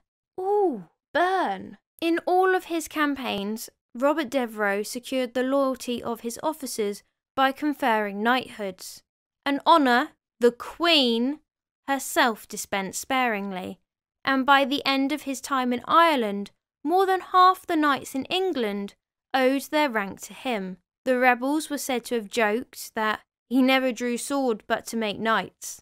But his practice of conferring knighthoods could in time enable Essex to challenge the powerful factions of Cecil's command. Robert Devereux had none of the charisma, uniqueness, nerve or talent that his stepfather Robert Dudley did. Nor did he apparently have the brain cells. In September 1599, Robert Devereux burst in on the Queen while she was getting dressed, a breach of protocol and privacy. As Elizabeth got older, it took her 4 hours a day to get dressed and undressed, so that's 2 hours on, 2 hours off. She wore wigs throughout to cover up her aging face, and she wore white lead, peruse and vinegar on her face, neck and hands. Beeswax and plant dye paste on her lips and her eyes were lined with kohl. The young, pretty Elizabeth had aged into a balding, frail woman with black, rotten and foul-smelling teeth, scarred by pox, crippled by headaches and plagued by bouts of depression. Elizabeth's cosmetics were dangerous. The Earl of Essex infamously burst into the Queen's chamber before she was dressed or made up. He was so shocked at her haggard appearance, he joked about her crooked carcass to his friends. Upon hearing this, Elizabeth chopped off his head, although to be fair, he did start a rebellion against her as well in 1601. Due to his failure in Ireland and his attempted rebellion to usurp the throne in 1601, Robert Devereux, the Earl of Essex, was arrested. The Queen's once fondness saved him from being hung, drawn and quartered. Instead, he was beheaded. Both Devereux's mother, Lettice Knowles, and sister, Penelope Rich, appealed for his freedom. But Penelope is said to have written such an arrogant letter that it ruined the appeal to the Queen. Elizabeth expected Robert to plead for his life, but he didn't, and so she signed the death warrant. On the 25th of February 1601, Robert Devereux, the Earl of Essex, was beheaded in the confines of the Tower of London and buried there in the Church of St. Peter ad Vincula. At his own request, Essex had a private execution. On the scaffold, he swore he had never wanted the Queen's death or intended to lead a coup. 1601 is also the year Elizabeth gives her golden speech to Parliament. There is no jewel, be it of never so high a price, which I set before this jewel, I mean your love. Until Henry VIII broke from Rome, Parliament had been an occasional event. Elizabeth had planned to keep it that way. However, tensions grew as the Queen's debts started mounting, thanks to the war in Ulster. Elizabeth treated her Parliament to a golden speech, thanking them for their love of her, and she assuring her love to them, which they all bought and she was forgiven. High taxes, bad harvests, unemployment, stagnant wages, inflation and crime created discontent, and Elizabeth's popularity waned. Her golden speech had temporarily renewed her popularity. On the 25th of February 1603, Elizabeth's close friend and cousin Catherine Carey, Countess of Nottingham, died at Arundel House. This came as a blow to Elizabeth. Catherine had held the post of Lady of the Bedchamber to Elizabeth I until her death, dying only a few weeks before the Queen herself. Elizabeth paid the expenses of the funeral for her cousin. After 46 years on the throne, Queen Elizabeth I died on the 24th of March 1603 at Richmond Palace. All of Elizabeth's leading councillors and courtiers were agreed at this point that King James VI of Scotland was the rightful heir to the English throne. I mean, not true, but whatever. Robert Cecil had been in secret communication with King James for years, yet Elizabeth herself had never come out and said James was her successor. Now, as she lay dying on her cushions in front of a fire, her councillors tried for the last time to get an answer from her. Trouble me no more. Who else but my cousin Scotland? It was at last definite. Her councillors were ready. It was important that James received the news and came to London as quickly as possible to forestall a Catholic coup. 7 strong, fast horses were ready at 50-mile intervals up the Great North Road. Sir Robert Carey, Elizabeth's cousin, dressed for a long, cold ride, sat astride his own horse beneath the window for the Queen's withdrawing room. In the early hours of the morning, his sister, Lady Philadelphia Scrope, also Elizabeth's cousin, and her lady-in-waiting, appeared at the Queen's bedroom window and silently dropped the sapphire ring from Elizabeth's finger down to him. The Queen had drawn her last breath. Sir Robert caught the ring and was off, riding to Scotland.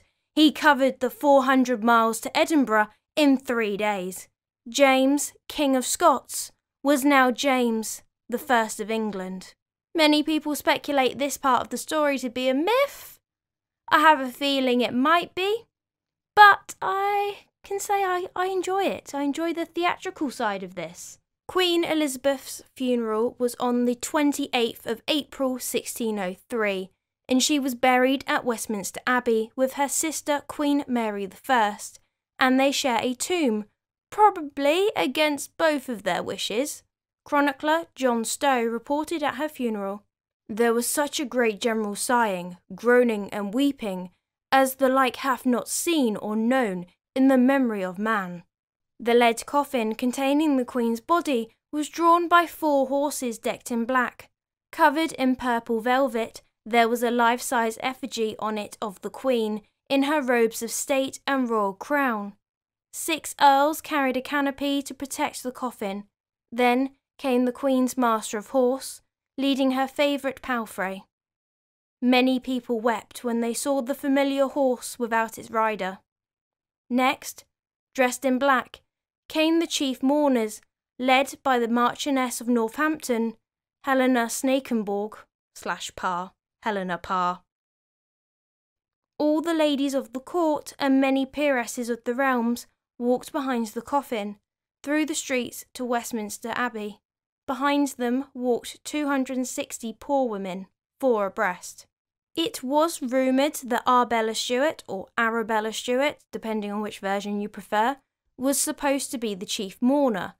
However, she refused to undertake the role and King James had not yet arrived in London, hence why Helena Parr did it.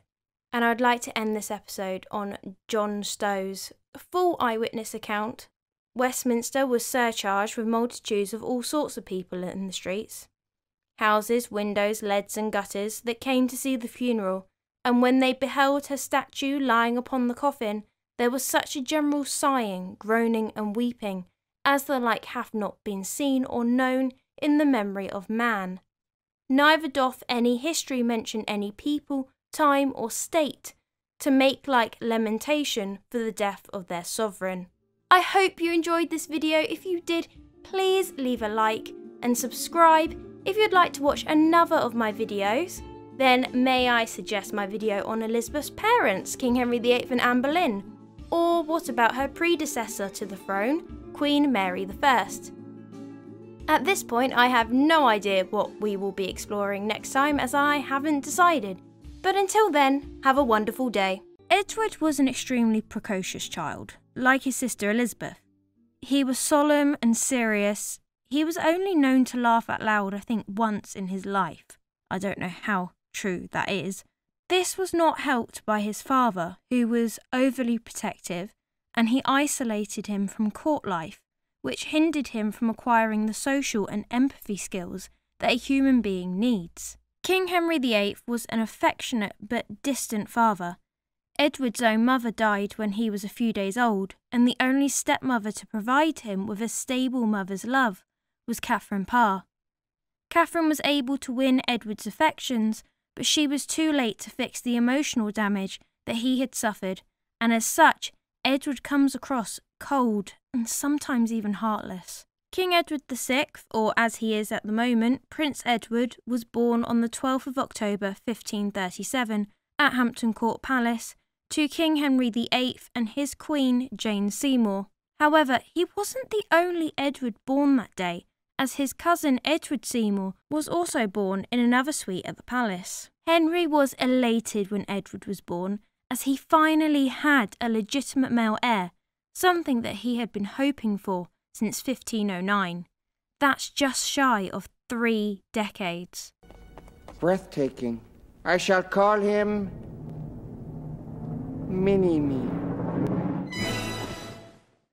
Edward was christened on the 15th of October 1537 in the Chapel Royal at Hampton Court. Archbishop Thomas Cranmer, the Duke of Norfolk, the Duke of Suffolk, and his sister, the Lady Mary, were assigned as godparents. His sister, the Lady Elizabeth, was carried by Edward's uncle, Edward Seymour, in the procession. She was holding the chrysobal tightly in her small fists. Once baptised and named heir, Edward was conveyed back to the Queen's apartments, followed by his 2 sisters. Elizabeth walked holding Mary's hand. Edward's mother, Queen Jane Seymour, died from childbirth complications on the 24th of October 1537 at Hampton Court Palace, 12 days after he was born.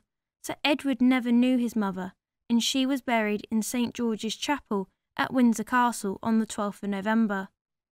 Edward's father wore black for 3 months after his mother's death. In May of 1538, Edward was 7 months old, and his father had spent the whole day playing with his son. Henry carried Edward around in his arms for a long time and held him up to the window for crowds to see the prince. Henry's obsession to protect Edward, to protect his heir, made him sensitive to any hint of treason, and that summer Edward was brought to Hampton Court Palace to be with his sisters. On the 6th of January 1540, King Henry VIII married wife number 4, Anne of Cleves, who became Edward's first of many stepmothers, though she would not last long as his father divorced her on the 12th of July 1540. That was fast. Only to marry his second stepmother, Catherine Howard, days later on the 28th of July 1540. It is unknown what Edward thought of his second stepmother Catherine, as he would have been 4 when she died. Honestly, I imagine that Prince Edward had little to do with her than the customary pleasantries. and his father at that time seemed to be too interested in his wife than anything else. Henry was paranoid and frightened of illness. After all, the sweating sickness had taken his brother Arthur unexpectedly, as well as both of his sons, Henry, Duke of Cornwall, and Henry Fitzroy, Duke of Richmond. As a result, Henry had the floors and walls of Edward's rooms washed down 3 times a day with soap to keep them free from disease. To compensate for his absence, Henry showered Edward with gifts and allowed him to indulge in a diet of rich foods. In 1541, a troupe of minstrels was appointed to entertain the prince by his father, who was determined to give Edward anything and everything he wanted. Edward also found his education extremely tiresome, despite being a prodigy. So his father had his school books enamelled with gold and set with rubies, sapphires and diamonds. His cutlery was studded with precious stones, and his napkins sparkled with gold and silver thread. Right. In May 1542, a rumour spread throughout the court that Prince Edward was ill. He wasn't, and it was false. But the shock at the thought of losing the prince prompted Parliament and the Privy Council to remind the king of the need for a spare.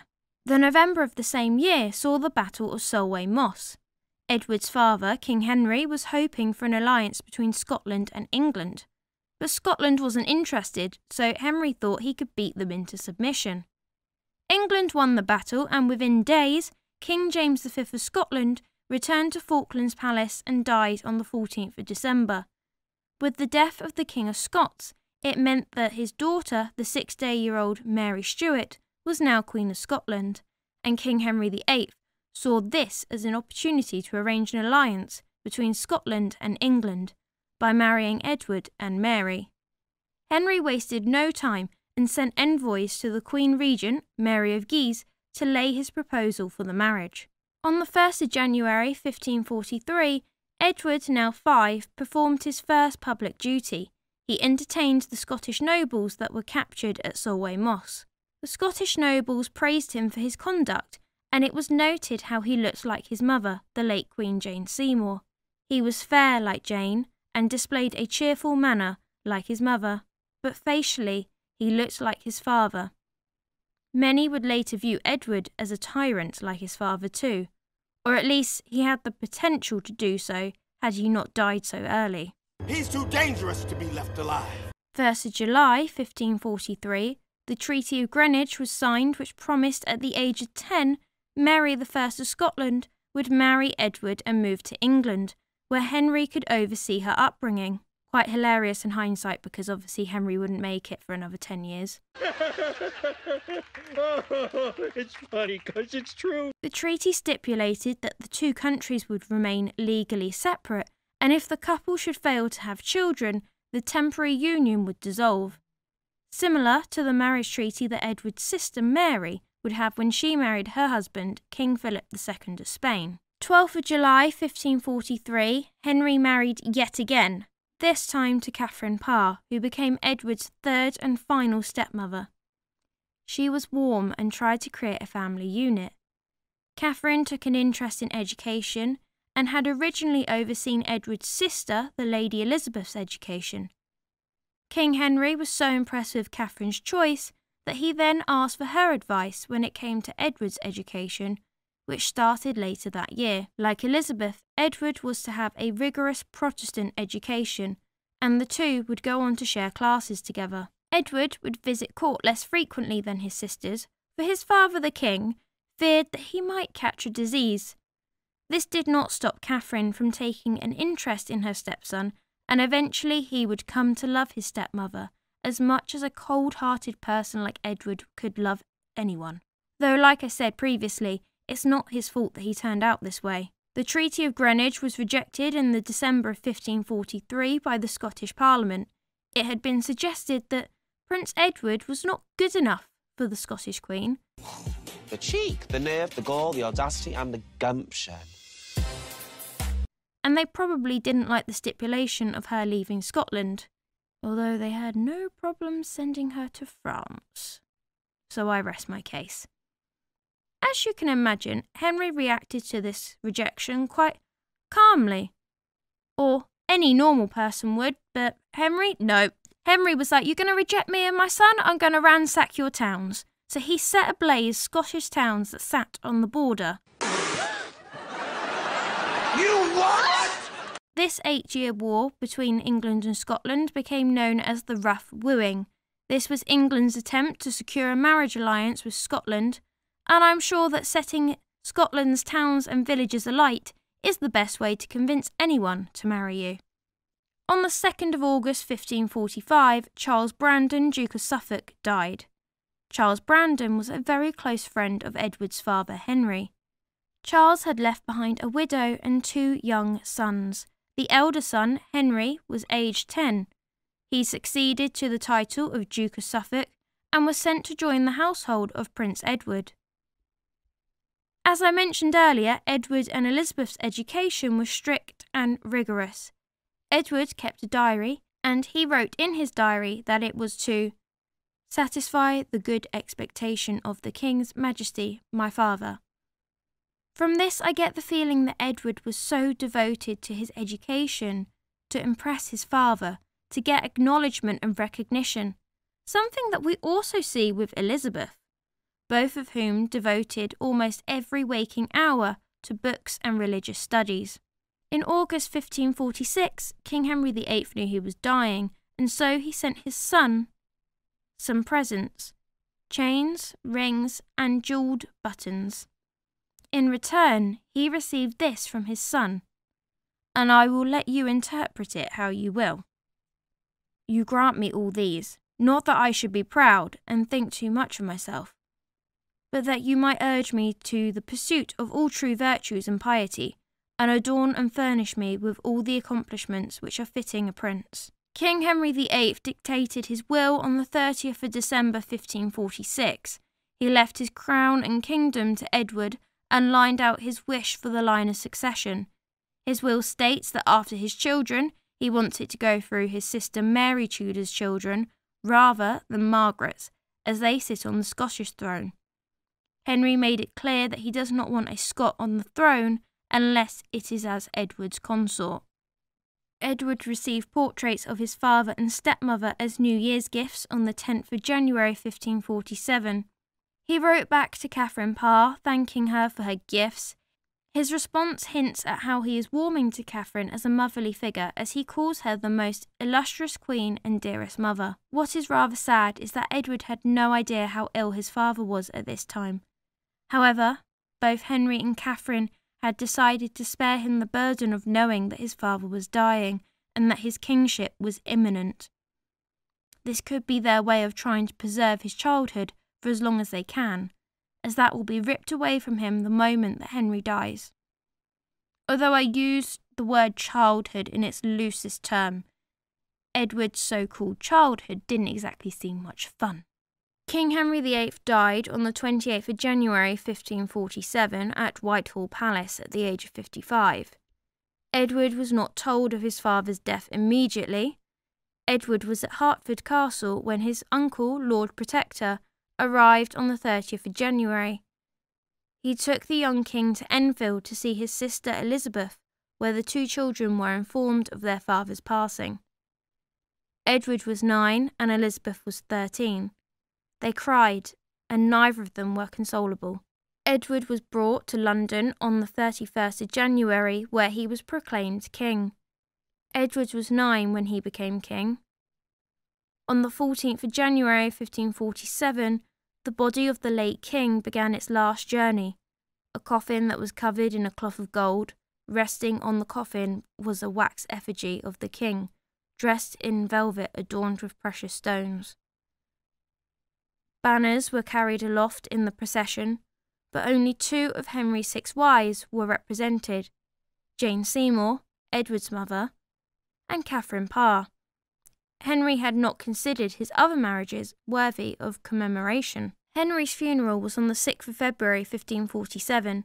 Henry was laid to rest at Windsor Castle in St. George's Chapel, next to Edward's mother Jane Seymour. At the end of the service, the herald cried, "Le roi est mort! Vive le roi! The king is dead! Live the king!" The young King Edward VI cried, and he wrote in his diary, "This consoles us that he is now in heaven, and that he have gone out of this miserable world into happy and everlasting blessedness. The Regency Council made it clear that Edward would not be allowed to see his stepmother or his sisters, as they were jealous of any potential outside influence. Edward missed their company and was upset to learn in the February that Catherine Parr would be retiring to the old manor at Chelsea, to which he wrote, "Farewell, venerate Queen," as he knew he would rarely see her again. Edward would be crowned king at Westminster Abbey on the 20th of February 1547. On the eve of his coronation, he led a procession through London from the Tower of London to Westminster Abbey. The procession suddenly stops at St. Paul's Cathedral, and everyone is confused. Edward had stopped because he saw an acrobat. He was only 9. He laughed and watched, and then continued. And for a boy who was so serious and hardly laughed, that makes this story even more endearing. A special crown had to be made for Edward's coronation, as the St. Edward's crown was too big, and the imperial crown was too big and too heavy. He was coronated with the heavy crowns, and then finally switched to the new crown, which he wore for the rest of the ceremony. The ceremony was also shortened, as the adults were concerned that the boy king would get tired. Edward Tudor became King of England upon the death of his father, King Henry VIII, on the 28th of January 1547, and Edward was crowned king at Westminster Abbey on the 20th of February the same year. Prior to her marriage to King Henry VIII, Edward's stepmother and now Queen Dowager Catherine Parr had been romantically involved with Edward's uncle, Sir Thomas Seymour, Lord Sudeley. However, the relationship had to stop when Edward's father, King Henry, had decided he wanted to marry Catherine. Now that Henry was dead, Thomas and Catherine were free to resume their relationship, and by the March, Thomas had proposed to Catherine. The couple would have to seek permission from the Privy Council to wed. However, Thomas knew that the council would be unlikely to approve the match, in case Catherine was pregnant with Henry's child, and then there would be a discrepancy about the baby's paternity. However, Thomas had a good relationship with his nephew, the king, so he thought he would get round it that way. Unfortunately, being the king, getting an audience with Edward would be hard, so Thomas bribed John Fowler, a royal servant, to get the feelers out to see how the young king would feel about Thomas marrying Catherine and what his response might be. According to Fowler, Edward was amazed to learn that his uncle was not yet married, and when Fowler asked the king who he thought his uncle should marry, he suggested Anne of Cleves. He then thought again. "I would he married my sister Mary, to turn her opinions." Edward was a Protestant and did not like the idea that his sister Mary was a Catholic. This was not the answer that Lord Sudeley had wanted. Pretty obvious. He was aware that the Privy Council kept Edward short of money.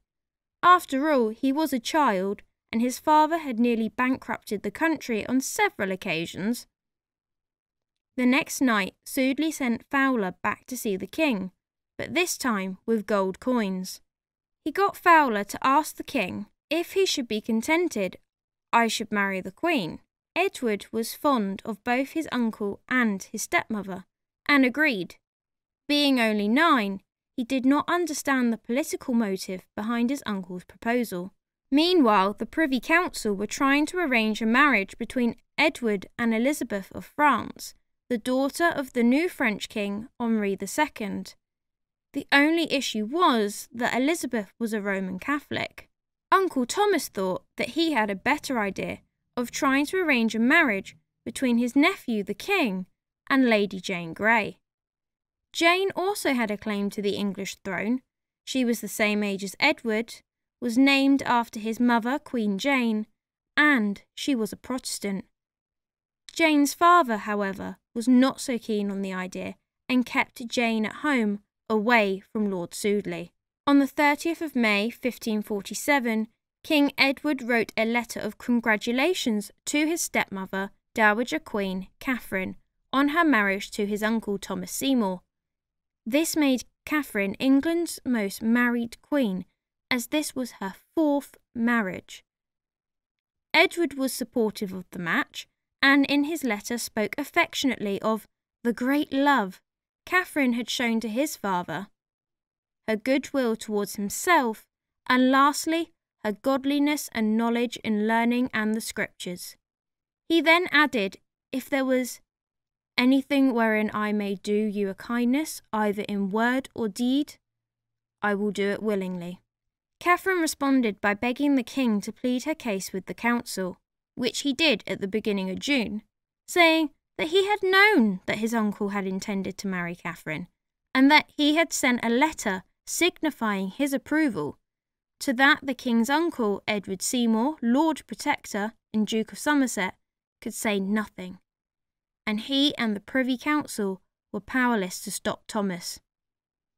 It gave the king great pleasure to think that he had helped make a match that made two people that he cared about so happy. Edward wrote to his stepmother when he could, and when he could not, he sent her a message of goodwill, and his uncle Thomas, in return, sent him secret pocket money. Nothing like a bit of bribery to keep the king sweet. Edward's reign also saw the last battle of the rough wooing, as Edward himself and the Privy Council had lost interest in Scotland. I can't go through with it. You don't see me complaining. And the Battle of Pinkie Cleugh took place on the 10th of September 1547. As you may have guessed, England won this battle, so let's talk about it.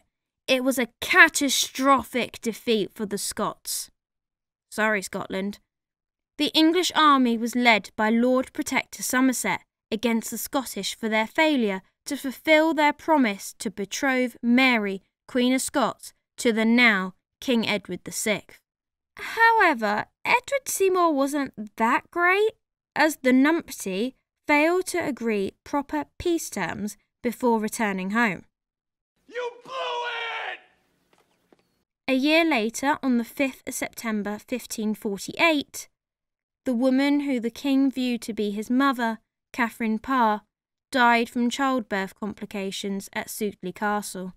1549 is the year that Edward's tyranny starts. In the January, the first Book of Common Prayer was published to try and establish uniformity of worship for all. All Catholic items such as statues, holy water and stained glass windows were gone. His uncle Thomas Seymour is arrested on the 16th for trying to break into Edward's privy apartments in a desperate act to save his own skin, and was beheaded on the 20th of March. The summer saw Kett's rebellion, where those in the north of England, mainly in Norwich, were revolting as the common land that people used to collect firewood, grow crops and graze cattle was being bought up by the rich, meaning people couldn't afford to feed themselves, and they were becoming disgruntled towards the lords who were buying the land. Robert Kett, a wealthy landowner, sided with the rebels. They stormed the city of Norwich and secured food and weapons in a city that provided them a tactical advantage. With an army of around 12,000, King Edward could no longer ignore the rebellion and sent John Dudley, the Earl of Warwick, with 14,000 troops and mercenaries to squash the rebellion. Kett moved his troops to open ground, which was a terrible idea as this is where Warwick excelled. 250 of the king's men were killed. Edward's army killed 3,000 rebels. His sister, the so-called Bloody Mary, by the way, killed 300 Protestants in her reign, so who was worse? Kett, as the leader of the rebels, was found guilty of treason and executed. Autumn 1549 saw the downfall of the king's other uncle, Edward Seymour, Lord Protector. On the 6th of October, Lord Protector dragged Edward out of bed and took him to the fortified Windsor Castle, as the Privy Council had turned on him for being too liberal with rebels, and his nephew was his only safety net. The two Edwards rode from Hampton Court to Windsor at about 9 o'clock at night and secured the king within the stronghold's walls. The king was outraged by his uncle's actions. He had essentially kidnapped a king. The king had caught a minor cold from the late night journey and exaggerated the symptoms, constantly complaining about the quality of the accommodation at Windsor. Rude. I'll have you know that was one of Queen Elizabeth II's favourite castles, you little snot. Anyway, it was apparently damp and he was bored. Seymour was running low on provisions and the king nearly starved. Seymour eventually lost his nerve and was taken to the Tower, where he was charged with 29 cases of treason. The charges were flimsy, but Seymour had fallen out of favour with his nephew, the king, and his blind panic was his downfall. Edward Seymour, the former Lord Protector, was executed on the 22nd of January 1552. In spring 1550, Charles V sent ambassadors to England to ask the king for a special licence to allow Mary to practice Mass. Edward said no. Charles sent some ships to come get Mary from Essex, but she was unable to escape as English ships had blocked the way. Mary was Edward's legal heir, and therefore she couldn't be touched. But that didn't stop Edward from imprisoning her priests. Mary would later lead a Catholic protest in London on the 18th of March 1551, showing disrespect to her little brother. When his uncle was beheaded at Tower Hill on the 22nd of January 1552, Edward was very cold and heartless about it, writing in his diary, "The Duke of Somerset had his head cut off upon Tower Hill between 8 and 9 o'clock in the morning." He also recorded in his diary that he suffered from a bout of measles and smallpox, which may have damaged his immune system and contributed to his early death. January 1553, Edward falls ill, with a fever and a cough. Worried about the fate of the crown, he wrote his device for the succession. He soon recovered, only to fall victim to measles in the April. These two close bouts of illness had exhausted the king, and his swollen body developed ulcers. Edward's cousin, the Lady Jane Grey, married Lord Guildford Dudley, the son of the Earl of Warwick, and brother to Elizabeth I's favourite, Robert Dudley. They married at Durham Place. Edward was still sick and was unable to attend the wedding, but provided lavish clothes for the wedding. John Dudley, the Earl of Warwick, now the Duke of Northumberland, convinced Edward to make his two sisters, Mary and Elizabeth, illegitimate, and named Dudley's daughter-in-law and Edward's cousin, Jane, as heir. When thinking about the succession, remember Edward was ill for some of it, so he could have been easily manipulated. Edward wanted the country to remain Protestant to continue the Reformation that he had started in his reign. For this, Elizabeth was an obvious choice. She was 19, but Edward viewed her as illegitimate, as her mother Anne Boleyn had been executed for treason, so their father could marry Edward's mother, Jane. Also, like a true Protestant, Edward wanted a male heir and didn't want to leave it to a female. However, all living heirs to the English throne at that time were female. So that's Elizabeth out. Mary was also illegitimate, and even worse, she was a 37-year-old unmarried woman who was Catholic, and she was unlikely to have children. His father's will explicitly skipped over his Scottish family, which left Frances Grey and her children, Jane, Catherine and Mary, all of whom were Protestant. Initially, it was left to Frances Grey, Jane's mum, but it was unlikely Frances would have more children.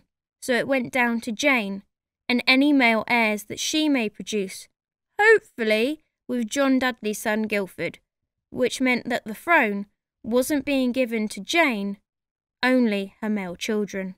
John Dudley had sacked Edward's doctor for a wise woman who gave the king arsenic. This worsened his condition and made him hysterical. Until Edward added 2 more words to the document of succession.